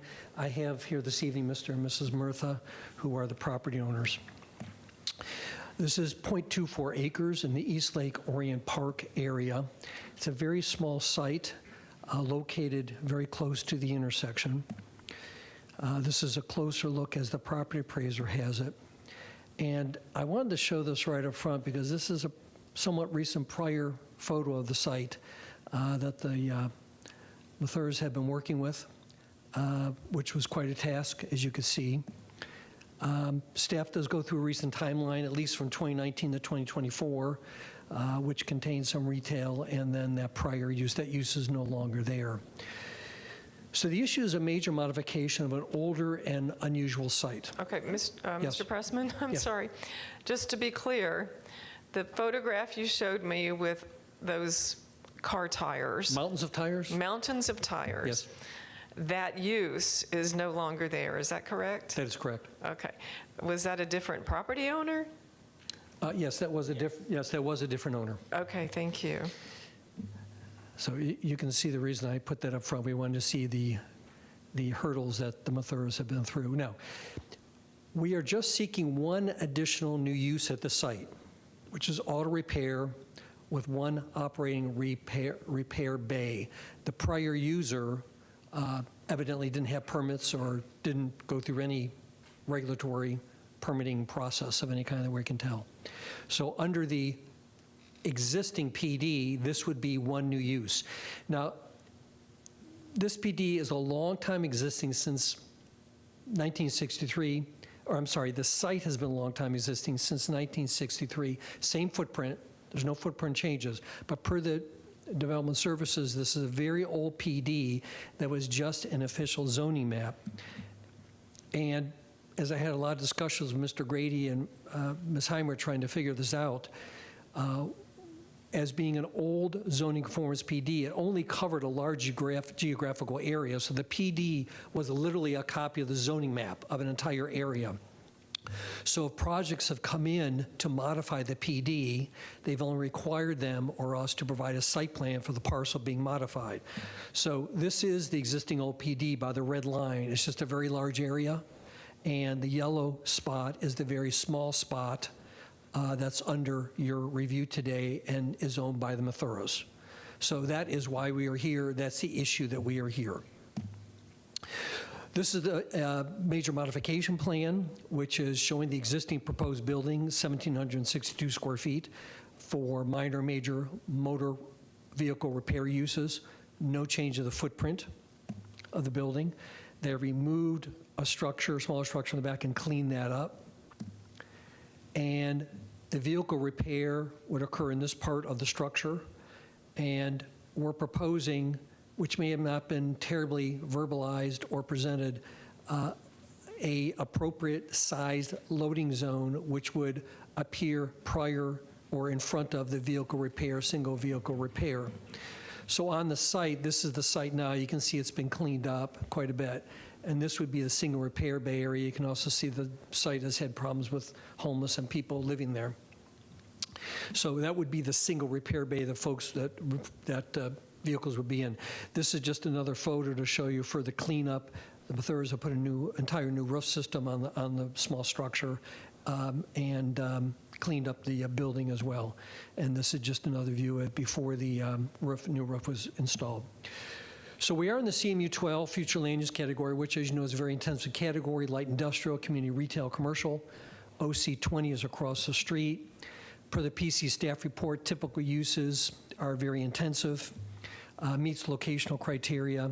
There's just substantial heavy use and activity abutting and all throughout the area, which is well reviewed by in the staff report. A DSD report notes PD uses include permissive array of agriculture, commercial, single-family residential. Applicants requesting to expand the existing entitlements to allow major minor vehicle repair while keeping the existing building. Zoning department finds it very compatible. The area is, again, very intensive. They note semi-tractor trailers, gas station next door, C-store. Note the proposed use will not negatively impact the surrounding area. Planning Commission is pretty much the same thing. They relate to compatibility. It's consistent with Objective 8 and 8.1. Policies of the 16s, suitably located with location criteria. There's no adjacent neighborhoods, meets the intent of the community plan.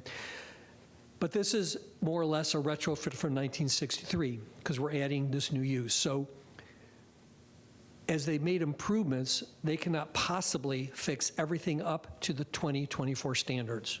This is a 1963 site. And there's a long record, property appraiser record back to 63. It's not a continual record, but it's served as a commercial use, obviously, throughout the many, many years, 1990, 1995. Again, the prior photo. And this was some other photos of the site that they've worked with and cleaned up, 2009, 2002. So we do meet required parking. 3 spaces are required, and that's what we're proposing. Transportation Department, per their report, it's a reduction of 730 trips. So we really come down to difficulties generated by the Transportation Department. And the first is administrative variance to address it regarding vehicular exit orientation. So the administrative variance was to address vehicles leaving or entering the public right-of-way, traveling in a forward motion. What we've indicated is that there is a 24.75 drive aisle space in front of the parking area, of which 7.35 is in the public right-of-way, but not in the street. I'll show you in a second.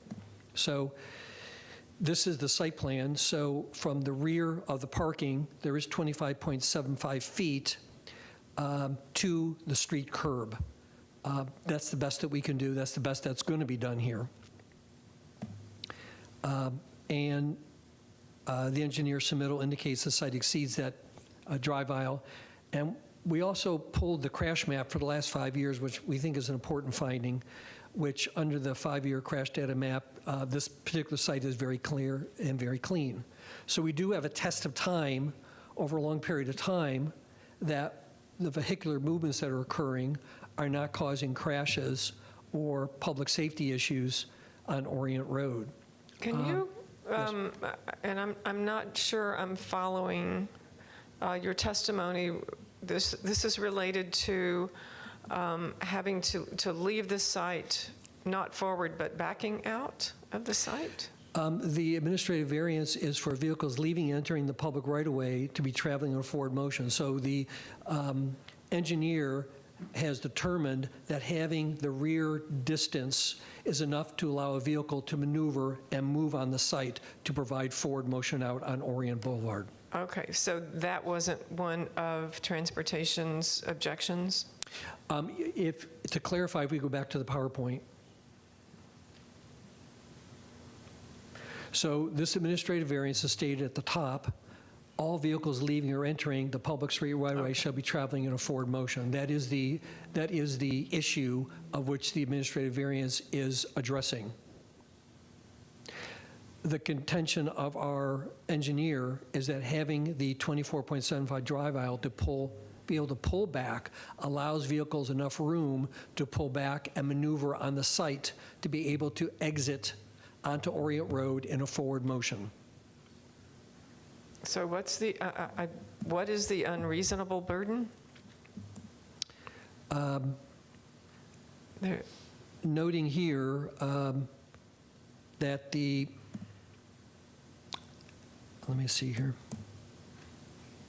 So the unreasonable burden, as I understand it, if I'm answering your question, is that transportation is raising objection that vehicles cannot leave and actually or enter the public street right away traveling in a forward motion, which is the first yellow highlight section. Okay, but your engineer says that they can, that the site provides for that. Yes. But part of that 24.75 feet is in the right-of-way? It is in 7.35 are located in the right-of-way, but not in the roadway. Right, not so in the there's roadway. Right, so there's a 7.35-foot distance. Okay. It's that latter part of the arrow, the right part of the arrowhead is in the 7.3, or is showing that area, which is 7.35 feet, but not in the street. Okay. Best we can do. And notes, again, the crash map, and also notes that indicating valid consideration of land use plan policies, local traffic circulation, operation of the site and adjacent areas, that the surrounding private properties are all in the same similar existing condition. All these sites are very old and operate in that manner. The second administrative variance is for cross-access, and the issue is the existing site configuration. So, I'm sorry, let me go back a step. So, as I think you're well aware, access to the north and south or the abutting properties is required. So in this case, the existing site configuration will absolutely not allow for cross-access, as there is completely insufficient space. Cross-access connections from adjacent site would also face feasible similarity issues or similar issues. So looking at the site, it becomes pretty clear, and I think also from the photos, which I'll show a few more, that providing any kind of access to the north or south would be impossible, because they're on the south is a functioning gasoline station and their access point, and the parking lot to the site to the north. So this is our building on the right. You can see we're literally right on top of the property, the neighboring gas station on the south. And you can see we're almost literally abutting to the north as well. So that would cause difficulties on both properties, north and south, as well as our own, to be able to comply. Wouldn't the requirement just be that the property owner here provide stub outs? Well, even providing a stub out would remove the parking, would move parking on the site. Looking back at the site, right? Because we're literally right at the property line, right? Because of its older status. Okay. So good question. So the subject property is just not big enough to provide parking and the cross-access as required? Absolutely correct, yes. Okay, thank you. But we don't feel, our contention obviously is we don't feel that those cross connections are appropriate, let alone our property, let alone on the two neighboring properties. And then pedestrian access is well provided by the sidewalk, which runs along Orient Drive. Pedestrian access was the other issue. And again, citing again the subject property surrounded by private properties with similar existing conditions that would prevent cross-access on the pedestrian element. In conclusion, really, what we're looking at is a site that would be defunct. It would be inoperative. It would be completely non-functional. It would be incapable of carrying any use without the issues that are being brought forward to make the site operative and functional. But this site is allowed uses under its existing zoning. My prolonged discussions with the zoning staff is that any site, any use coming forward would have to meet these same challenges raised by the Transportation Department. But, I'm sorry, my question was, any uses that are currently allowed under the existing PD would be allowed to continue? There are uses that are recognized under the PD as permissible, but the lot is considered non-conforming. That's been my understanding in discussions with the staff as we've weeded through, obviously, some complex issues here. Okay. That is my understanding as of the last few days. Okay. All right. Thank you. Thank you. We have 3 minutes. Mr. Mathur, I'll make a short comment, if you may, please. Thank you.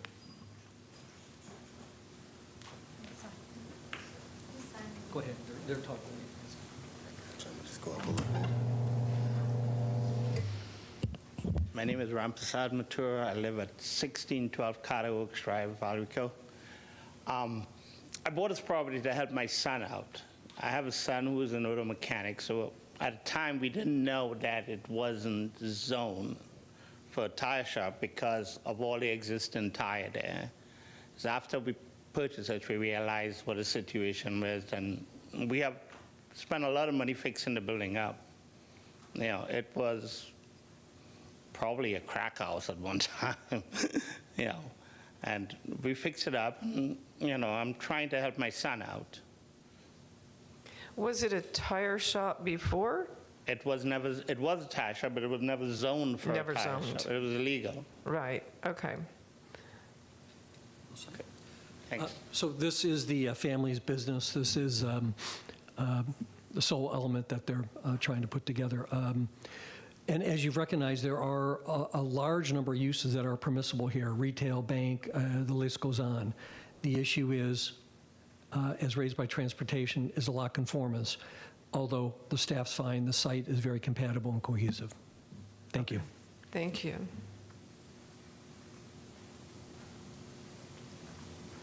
All right, development services. Good afternoon. This is Tanya Chapela, Development Services. The parcel is part of the Plan Development 920056 that was approved during the zoning conformance, and it is most recently approved as Major Modification 210036 that permits a wide range of agricultural, commercial, office, limited light industrial, and residential uses. The applicant is requesting to expand the existing entitlements to allow a major and minor vehicle repair uses while keeping the existing building. The surrounding area contains a wide range of commercial uses approved under the same PD 920056. To the west is a use approved under PRS 160941, which permitted open storage for 2 semi-tractor trailers. To the south is a gas station with pumps and a convenience store. To the north and across Orion Road, to the east are some properties developed with commercial and retail uses. Development Services staff finds the proposed use will not negatively impact the surrounding area and would be compatible with the surrounding area as well. However, as we have discussed already, transportation staff objects to the rezoning due to outstanding safety issues, lack of compliance with pedestrian and vehicular cross-access provisions, insufficient parking area and loading zone, and an insufficient pedestrian connection. Additionally, the applicant has not provided enough analysis and or reconfiguration to the site plan to comply with or justify a variance for code requirements for access, parking, loading areas, drive, throw depth, or pedestrian connections required by the LDC. Based on these considerations, staff finds the request is not supportable and recommends denial. I'm available for questions. Yes, Ms. Chapela, the modification, major modification 21-0036, it's mentioned in this staff report. Was that at all related to this property or anything close by, or was it something else? Do you know? Can you please repeat the number? It's in the staff report, the very first page. It says that this existing PD was, I guess, subject to major modification 21-0036.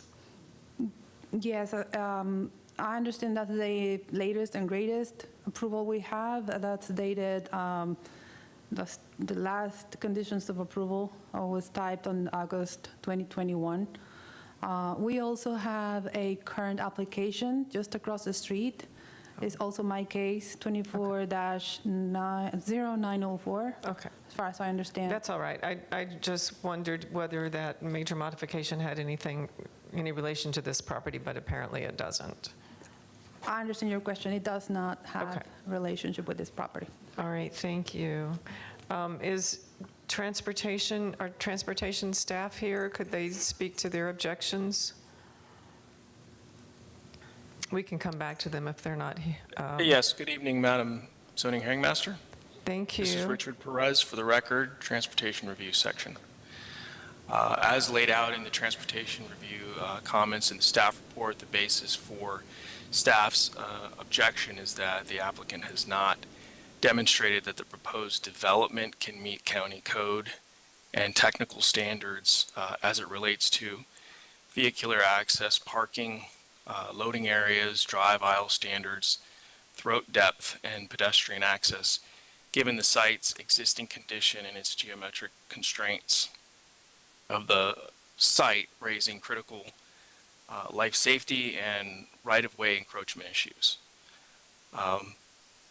Furthermore, there are requirements for, as discussed, Section 60403Q, cross-access that the applicant submitted an administrative variance to seek relief from, but that has not been deemed approvable by the county engineer. All of these issues are of a significant safety and operational nature that must be addressed as part of the plan development rezoning process and not left to the site development phase. Staff recognizes that there is an existing building there, but to meet code as it is today, the applicant hasn't demonstrated they're capable of doing that. And that trying to utilize the same building isn't necessarily justification to not meet safety and other access requirements. Modifications could be made to the building or to the site that would allow it to meet code. So is it your testimony then that despite the subject parcel's relatively small size for the proposed use, that the parcel could be brought to code, or I guess for this use? I don't think the applicant has exhausted every opportunity to make this site comply with code standards. For example, the requirement that vehicles can maneuver sufficient that they are leaving the site in a forward motion is a requirement of Section 60403E. The location of the parking is such that it does appear that it's very difficult to maneuver and to back out in such a way to orient the vehicle to move forward into Orient Road, which is a collector roadway with a 45-mile-per-hour speed limit, very close to the intersection with turn lanes at the approach of the intersection with MLK Boulevard.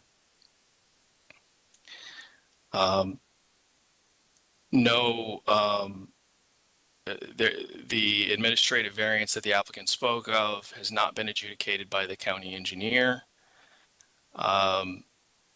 The other issue with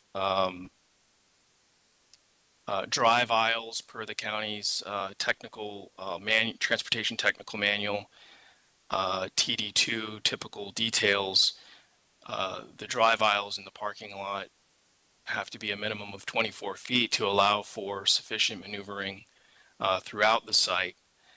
The site proposes approximately 17-foot drive aisles, which are insufficient for safe maneuvering on the site. There doesn't appear to be, and I see the applicant has spoken to the loading zone, but there doesn't appear to be a loading zone designated on the submitted site plan that shows that it meets the minimum 12 by 30 foot dimension that is required. There are also throat depth issues. For example, the Land Development Code requires a minimum of a 30-foot wide throat depth on site.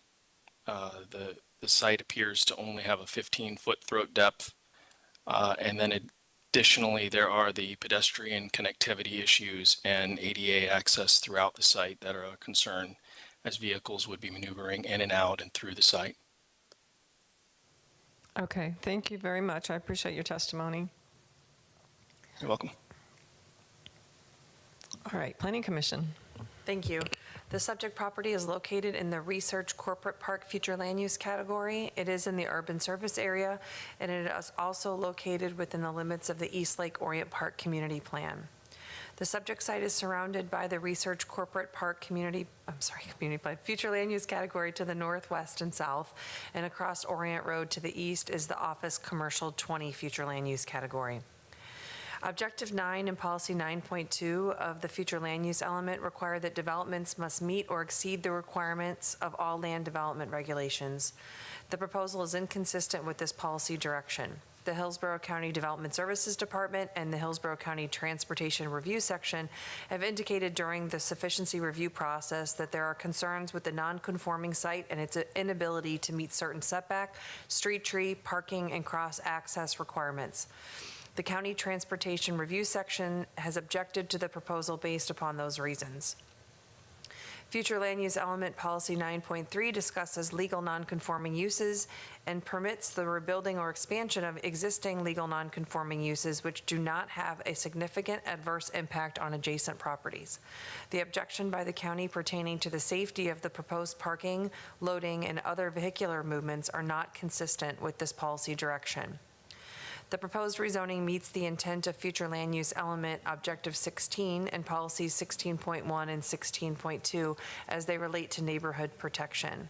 The proposed vehicle repair use is suitably located in accordance with locational criteria and is among similar uses in its operating characteristics. There are no adjacent neighborhoods which would require buffering and screening between land uses.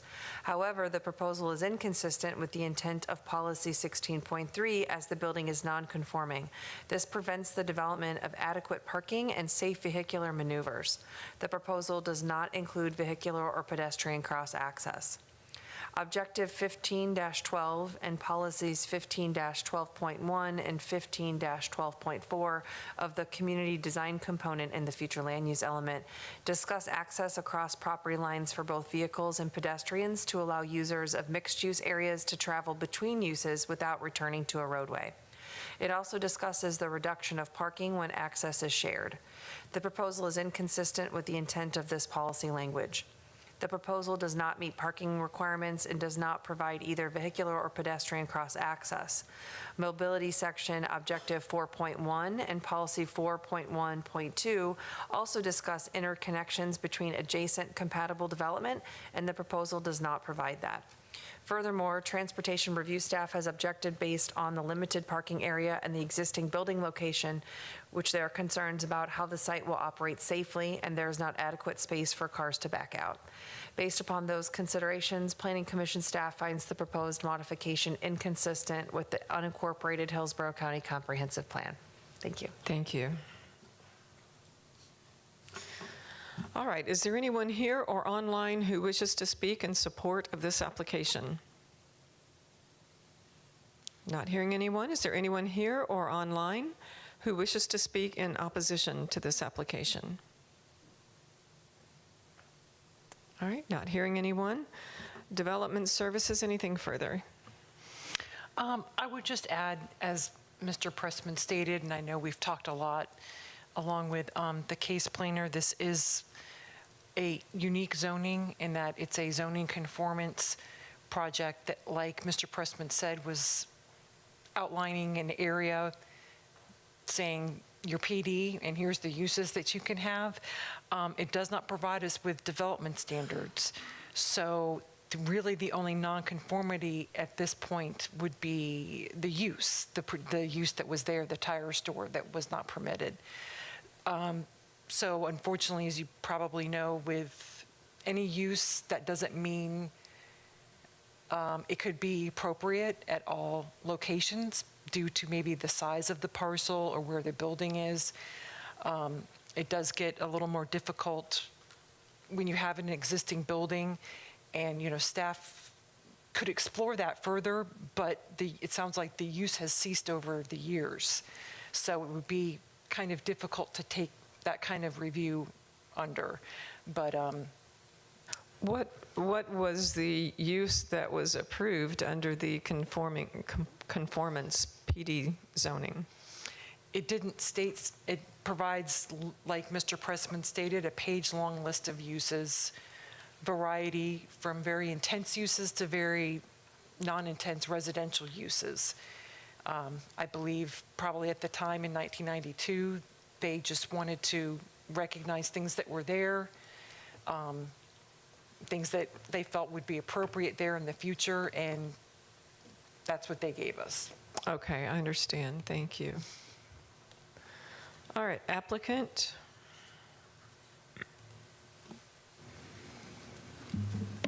If you give me just one moment, please respond to just make a comment to your question from the staff report.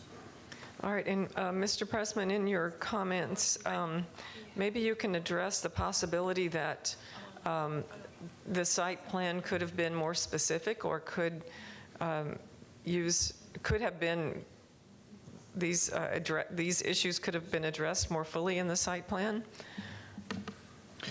The only issue that, or the only item that may not have been presented completely is the loading zone, which there is an area, as I pointed out in my slide, that does meet and exceeds the dimensions required for a loading zone. Although, of course, as I clearly noted or showed, that would occur in front of the single vehicle repair area. So that is an area that can provide for that, and not meeting all the requirements of the code, as we're hearing on a number of circumstances, but it would meet that, most of that requirement. As the staff report says, under the original PD, there's a wide range of uses permitted. But I think while we heard very specific, I don't use this word negatively, bureaucratic requirements under the code, and those are important.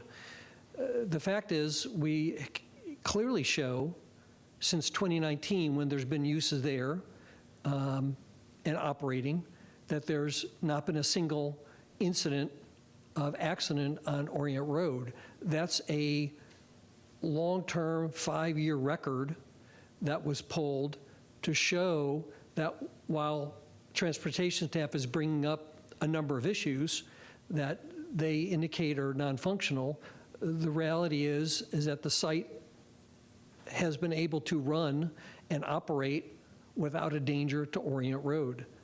And that's really a test of time. The proof is in the pudding. I think that's a very strong indication that, as Ms. Heinrich said, we're looking at a difficult site, an unusual site here, unusual issue. But I think the critical factor is, how has the site operated? How has the site performed? And the site's performed very well on transportation issues. All right, thank you. I have no further questions for you. Thank you. All right.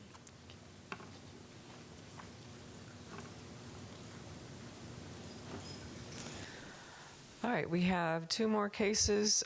Shall we take a quick break? It's 8 o'clock. Typically, we take about 5 minutes after 2 hours. So 5 minutes, we'll be back at about 8:03.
All right.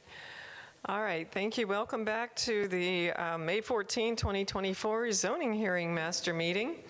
And I failed to state on the record that we were closing major modification 24-0029. So I'm stating that now. That case is closed, and we're ready to go on to the next case.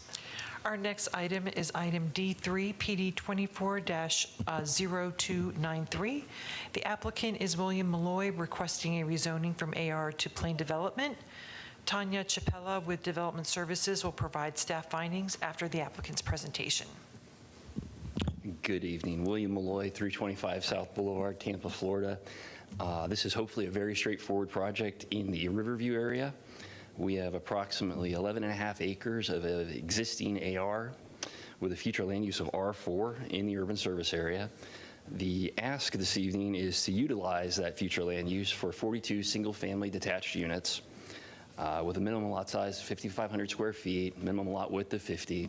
It's entirely consistent with everything that's around it. I believe in both Development Services and the Planning Commission agree that, as I said, this is really, it's a suburban infill project. It's a piece that we didn't have previously. We're fitting it in with the larger development now. There are 3 AS1 lots just to the north of us that are not part of our project. One of them is owned by our seller, so we have no issues with that.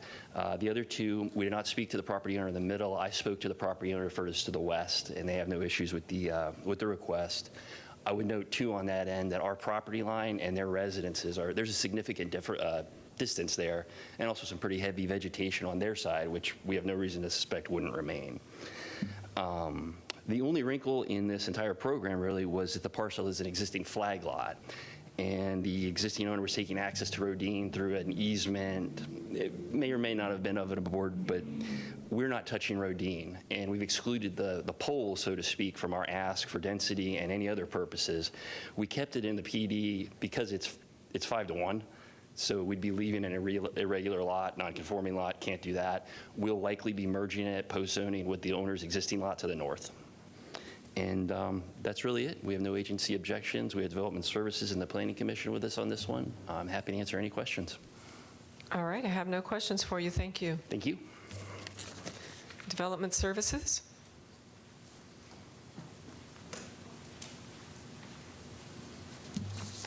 Tanya Chapella, Development Services. The applicant is proposing to rezone the subject property from AR to PD to allow 42 single-family detached residential units.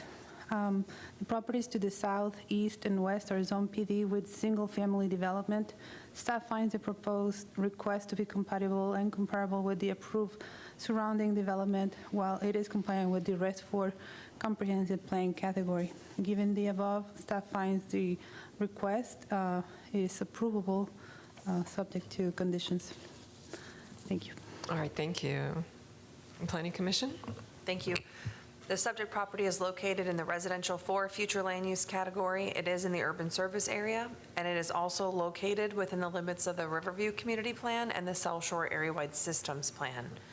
The residential 4 future land use category surrounds the site on all sides. Further east across Balm Riverview Road is residential 1 and residential plan 2. Further northwest across Rodine Road is residential 6 and heavy industrial future land use categories. The proposed density of 3.97 dwelling units per gross acre is comparable to the average residential developments surrounding the site and is consistent with the expected density in the residential 4 future land use category. Overall, the proposal would include single-family development that would complement the existing residential uses located in the area. Therefore, the proposal meets the intent of future land use element policy 1.4, as well as consistency with Objective 12-1 and Policy 12-1.4 of the Community Design Component. The proposed rezoning meets the intent of Objective 16 and its accompanying policies in the future land use element that relate to neighborhood protection. The proposed density and lot sizes are reflective of the surrounding neighborhoods, and in addition, there's a pond on the south side of the site that will serve as a buffer. The proposed planned development meets the intent of the Riverview Community Plan. The proposal provides diversity in housing types by developing a range in lot sizes and uses, appropriate and compatible buffers, and transitions to existing adjacent uses. There are no applicable goals, objectives, or policies in the South Shore Area-Wide Systems Plan that apply to this request. Based upon those considerations, Planning Commission staff finds the proposed plan development consistent with the unincorporated Hillsborough County Comprehensive Plan, subject to the conditions proposed by Development Services. Thank you. All right, thank you. Is there anyone here or online who wishes to speak in support of this application? All right, not hearing anyone. Is there anyone here or online who wishes to speak in opposition to this application? All right, not hearing anyone. Development Services, anything further? Just quickly on the record, I believe transportation, okay, I'm getting confirmation that he thought there was a condition missing. He's able to locate that. So other than that, I just wanted to note, I see in condition 2, and this may have been proffered by the applicant, it states that at plat certification time, the 0.89 acre parcel adjacent to Rodine shall be combined with parcel 77434.0600. Otherwise, it shall be comprised of one of the project subdivision lots. I believe they meant to say preliminary plat. We don't have a plat certification process, so I don't know if that's any problem for Mr. Malloy, or am I making sense? Yes, ma'am. Okay. Yeah, no, you're fine. Okay. This is not a problem. So just a correction in Yes. the verbiage there. Correct. Okay. At preliminary plat time. Okay. Thank you. Applicant? We're good. All We're right, good. so applicant, no objection to that correction in the language, and nothing further? All right, thank you. Thank you. All right, this will close the hearing on rezoning PD 24-0293.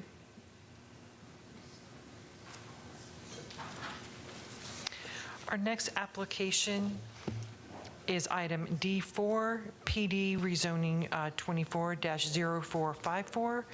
The applicant is Pulte Homes LLC, requesting a rezoning from PD and AR to PD. Chris Granlenard with Development Services will present staff findings after the applicant's presentation. Good evening, Cammie Corbett with the law firm of Hill, Ward & Henderson, representing the applicant. At this time, I'd like to ask our case planner to come up and present the case to you this evening. All right, thank you.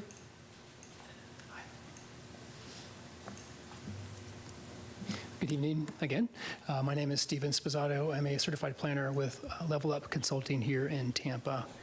The request is a minor addition to the 1119 Tom Folsom Road PD, and with the addition of land, it's treated as a new PD rather than a modification. We're adding less than 8 acres, less than 30 units. There's no change in lot design, no change in the location of the primary access, no change in wetland preservation, and we retain the flex of the SMU 6. The site is located in the urban service area and served by Hillsborough County Utilities. With the addition of the project site to the south, it remains consistent with adjacent development. We illustrated the PD plan with the gray showing what has been approved, and the yellow what is proposed. The original PD already contemplated access to what has been added, and that is represented by the white arrows. Access is not changing except for the pedestrian-only connection. It's orange in the southeast corner of the site, and that's recommended by staff. We are also carrying over the design exception, which provides for a sidewalk along Tom Folsom Road. Ms. Corbett, will address condition 9. Did find that the request is consistent with the comprehensive plan and compatible with adjacent development. Thank you. All right, thank you. Cammie Corbett again, and we are still discussing with staff 2 of the transportation conditions that relate to both both of these, actually. The pedestrian sidewalk was not something down on the south side of the property.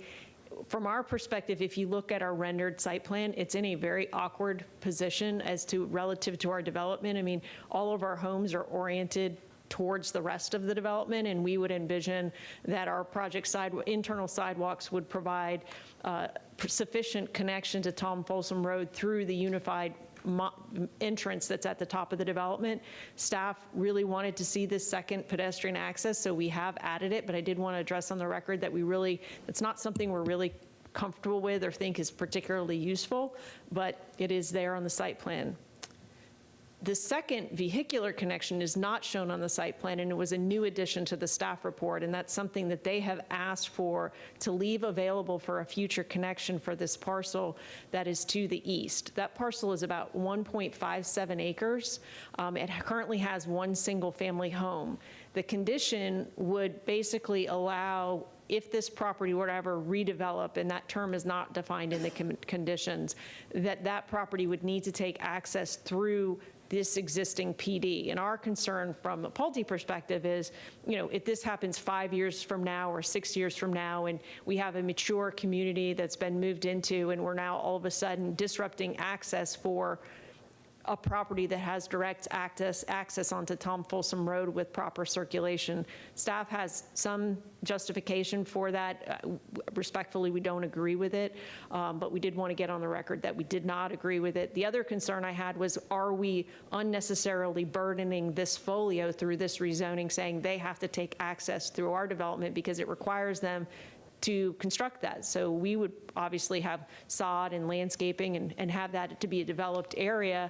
And we haven't defined what redeveloped is. Staff has indicated through email that no, one single-family home a new single-family home would not constitute redevelopment, but I think that it would unless it's defined as such. And so we just wanted to raise that concern. I'm not necessarily thinking that it's something that you need to address in your recommendation, but it is something that we have concerns about from a compatibility and a practical standpoint, and we did want to raise it this evening for you. And we're here to answer any questions should you have any. Okay, thank you. I guess I would ask, those conditions specifically, is it condition 9? It's actually, yes, condition 9 and 10. And 10, actually. okay. Yeah, are the roadway. And then the pedestrian access is actually shown, is a condition, but it's also shown on the site plan. But specifically those conditions 9 and 10 that were not something, they were something that we discussed at sufficiency, but when we resubmitted, we had submitted a justification for not providing that, but it just sort of popped up in the staff report at the last. Understand. Okay, thank you. All right, development services. Good evening, Chris Graulenard, Development Services. I present application PD 24-0454. The applicant proposes to rezone 2 parcels from PD 22-0319 and AR to PD 24-0454 to retain the majority of the conditions from the previous PD 23-319. Previous PD 22-0319 and add 29 additional single-family units by incorporating the additional parcels for a total of 132 units, which is achieved partially through a utilization of the comp plan flex provision due to the site's northern boundary being adjacent to land designated SMU 6. The resulting density will be approximately 4.09 units per acre. The approximate 32.3 acre property is composed of 2 parcels, one zoned PD 22-0319 and the other zoned AR. The subject property is generally located at 11120 and 11008 Tom Folsom Road. The area consists of single-family residential, light industrial, and agricultural. Adjacent to the north is a retention area, zone PD, and a single-family residential zoned RSC 6 and RSC 9. Adjacent to the south is single-family residential zone PD and AS 1. To the east across Tom Folsom Road is a rehab facility, zone CG, and a single-family residential zoned AR and AS1. Adjacent to the west is a warehouse, zone PD, and single-family residential agricultural lots, zoned AR. The subject property is designated Residential 1 on the future land use map. The Planning Commission found the proposed use consistent with the comprehensive plan. The surrounding uses are similar to the request, single-family residential. Therefore, the rezoning of the subject parcel from PD and AR with 132 single-family residential dwelling units would be consistent with the existing zoning pattern of the area. Based on the Res 4 future land use classification, the surrounding zoning and development pattern, and the proposed uses for the planned development district, staff finds the request approvable subject to proposed conditions. That concludes my staff report. I'm glad to answer any questions you might have. No question. Well, I guess I would ask The transportation? those two conditions that. Yeah, transportation is online, and they'd be glad to answer that question. Good. He was telling me he was discussing it with the applicant. Okay. Regarding We'll it. hear from transportation All right, then. thank you. Thank you very much. Good evening. This is Richard Perez, Transportation Review Section for the record.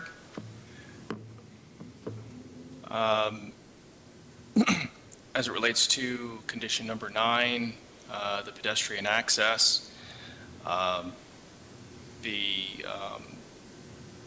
point at which the site plan shows that access on Tom Folsom Road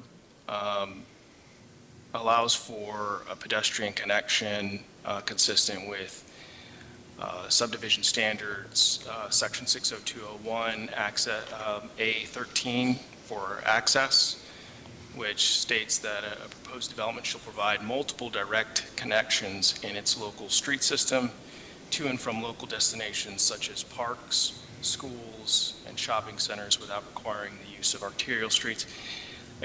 It also speaks to providing within section 60201 access to destinations in the area.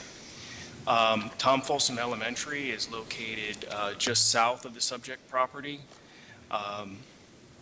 at Tom Folsom Road and Harney Road, about 800 feet south of the subject property. This would allow the opportunity for students, for example, to have a direct pedestrian path to Tom Folsom rather than having to navigate and walk through the entire neighborhood and lengthen that route and would provide other additional pedestrian opportunities. Condition number 10, which speaks to future access to the adjacent folio 60945.000, which is an unplatted residential parcel, consistent with section 60201A15, which says the subdivision will be designed to ensure future street connections where a proposed development abuts unplatted land or a future development phase of the same development. Street stubs shall be provided to provide access to all abutting properties. The applicant had indicated in their project narrative that providing a stub out could impact the layout of their site. Staff took that into consideration and is asking simply that because these are, this is a vacant property also designated with R4 future land use that could similarly redevelop in such a way that you'd have residential units in a subdivision on this property adjacent to it, could take access to the project's proposed local public roads rather than onto Tom Folsom. In my report, you'll find that we evaluate the adjacent property's access on Tom Folsom, which is a collector road, and its existing condition doesn't meet the 245-foot spacing, which is required for safe access per section 60407 on a collector road.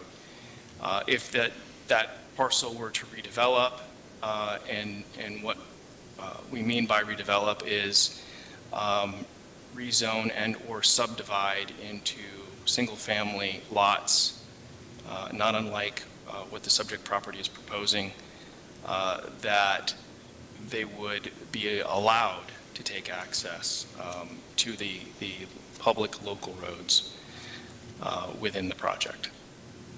This would allow for safer operational access and meet the intent of the code. All right, Mr. Perez, thank you. All right, let's go to Planning Commission then, please. Thank you. The subject property is located in the residential 4 future land use category. It is in the urban service area, and it is also located within the limits of the Thonotosassa Community Plan. The residential 4 future land use category is located to the east, west, and south of the subject site. Suburban mixed use 6 is located north and west. The applicant is requesting a flex of 150 feet of the suburban mixed use 6 future land use category to the north. The proposed 132 dwellings fall within the potential density while utilizing the flex provision. The request furthers policy 16.3 of the future land use element by providing development that is like and complementary and is consistent with policy 16.8 and 16.10 in design. Planning Commission staff has reviewed the flex request and finds that it is consistent with the flex criteria as outlined in policy 7.3 and policy 7.4 of the future land use element. The proposed development meets the intent of the neighborhood protection policies that modify Objective 16 of the future land use element. The applicant will be providing full connectivity on the north side with Boki Lane, as well as full access from Tom Folsom Road. Stub outs for future connections will also be provided to the west. The proposed development also meets the intent of policy 16.8 and 1610 as comparable densities and various housing types already exist in the surrounding area which range in lot size. The proposed development also meets the intent of Goal 4 of the Thonotosassa Community Plan, which seeks to maintain a diversity of housing types and styles within its boundaries and limit the encroachment of commercial uses in residential areas. The proposed use is acceptable in this area as it is between 2 commercially oriented corridors of Fort King Highway and Harney Road and would limit commercial encroachment from either of those 2 corridors into the surrounding residential areas. Based upon those considerations, Planning Commission staff finds the proposed plan development consistent with the unincorporated Hillsborough County Comprehensive Plan, subject to the conditions proposed by Development Services. Thank you. All right, thank you. We're going to go to the public first. Thank you. All right, is there anyone here or online who wishes to speak in support of this application? All right, not hearing anyone. Is there anyone here or online who wishes to speak in opposition to this application? All right, not hearing anyone. And Development Services, anything further? No, ma'am. All right, thank you. Applicant? Cami Corporate again for the record. Respectfully to staff, we really don't think that this pedestrian sidewalk provides any meaningful additional connectivity from a pedestrian standpoint. It's not really a closer route to anyone. Again, from our perspective, it's adding additional cost to the subdivision without really providing a corresponding benefit to the development. But as again, we have shown it on our site plan. One thing that I did want to talk about, speaking of members of the public, I did receive probably about a half a dozen calls from people who were interested in this case because they were interested in the case to the north. And they were specifically concerned about this Boki Lane access, which on this slide is indicated to be gated emergency access. And they wanted to be assured that that was going to remain because during the last zoning case, staff had recommended that be a full access. And that decision went to the Board of County Commissioners and the decision was made to leave it gated emergency vehicle access. So I did represent to members of the public and wanted to make sure we touched on that specifically this evening in case they're watching online and wanted to confirm that it was consistent with our conversation. So we did want to point that out. And again, we've made our point with respect to the vehicular cross access, the likelihood that unless it became actually part of this PD, which would require a public hearing and a revision to the site plan, the likelihood that that property would redevelop in any way that it would make any sense for them to take access through our site is pretty low, in our opinion. So I'm here to answer any questions should you have any. All right, no questions for you. Thank you. All right, this closes the hearing on rezoning PD 24-0454, and that concludes the May 14, 2014 zoning hearing master meeting.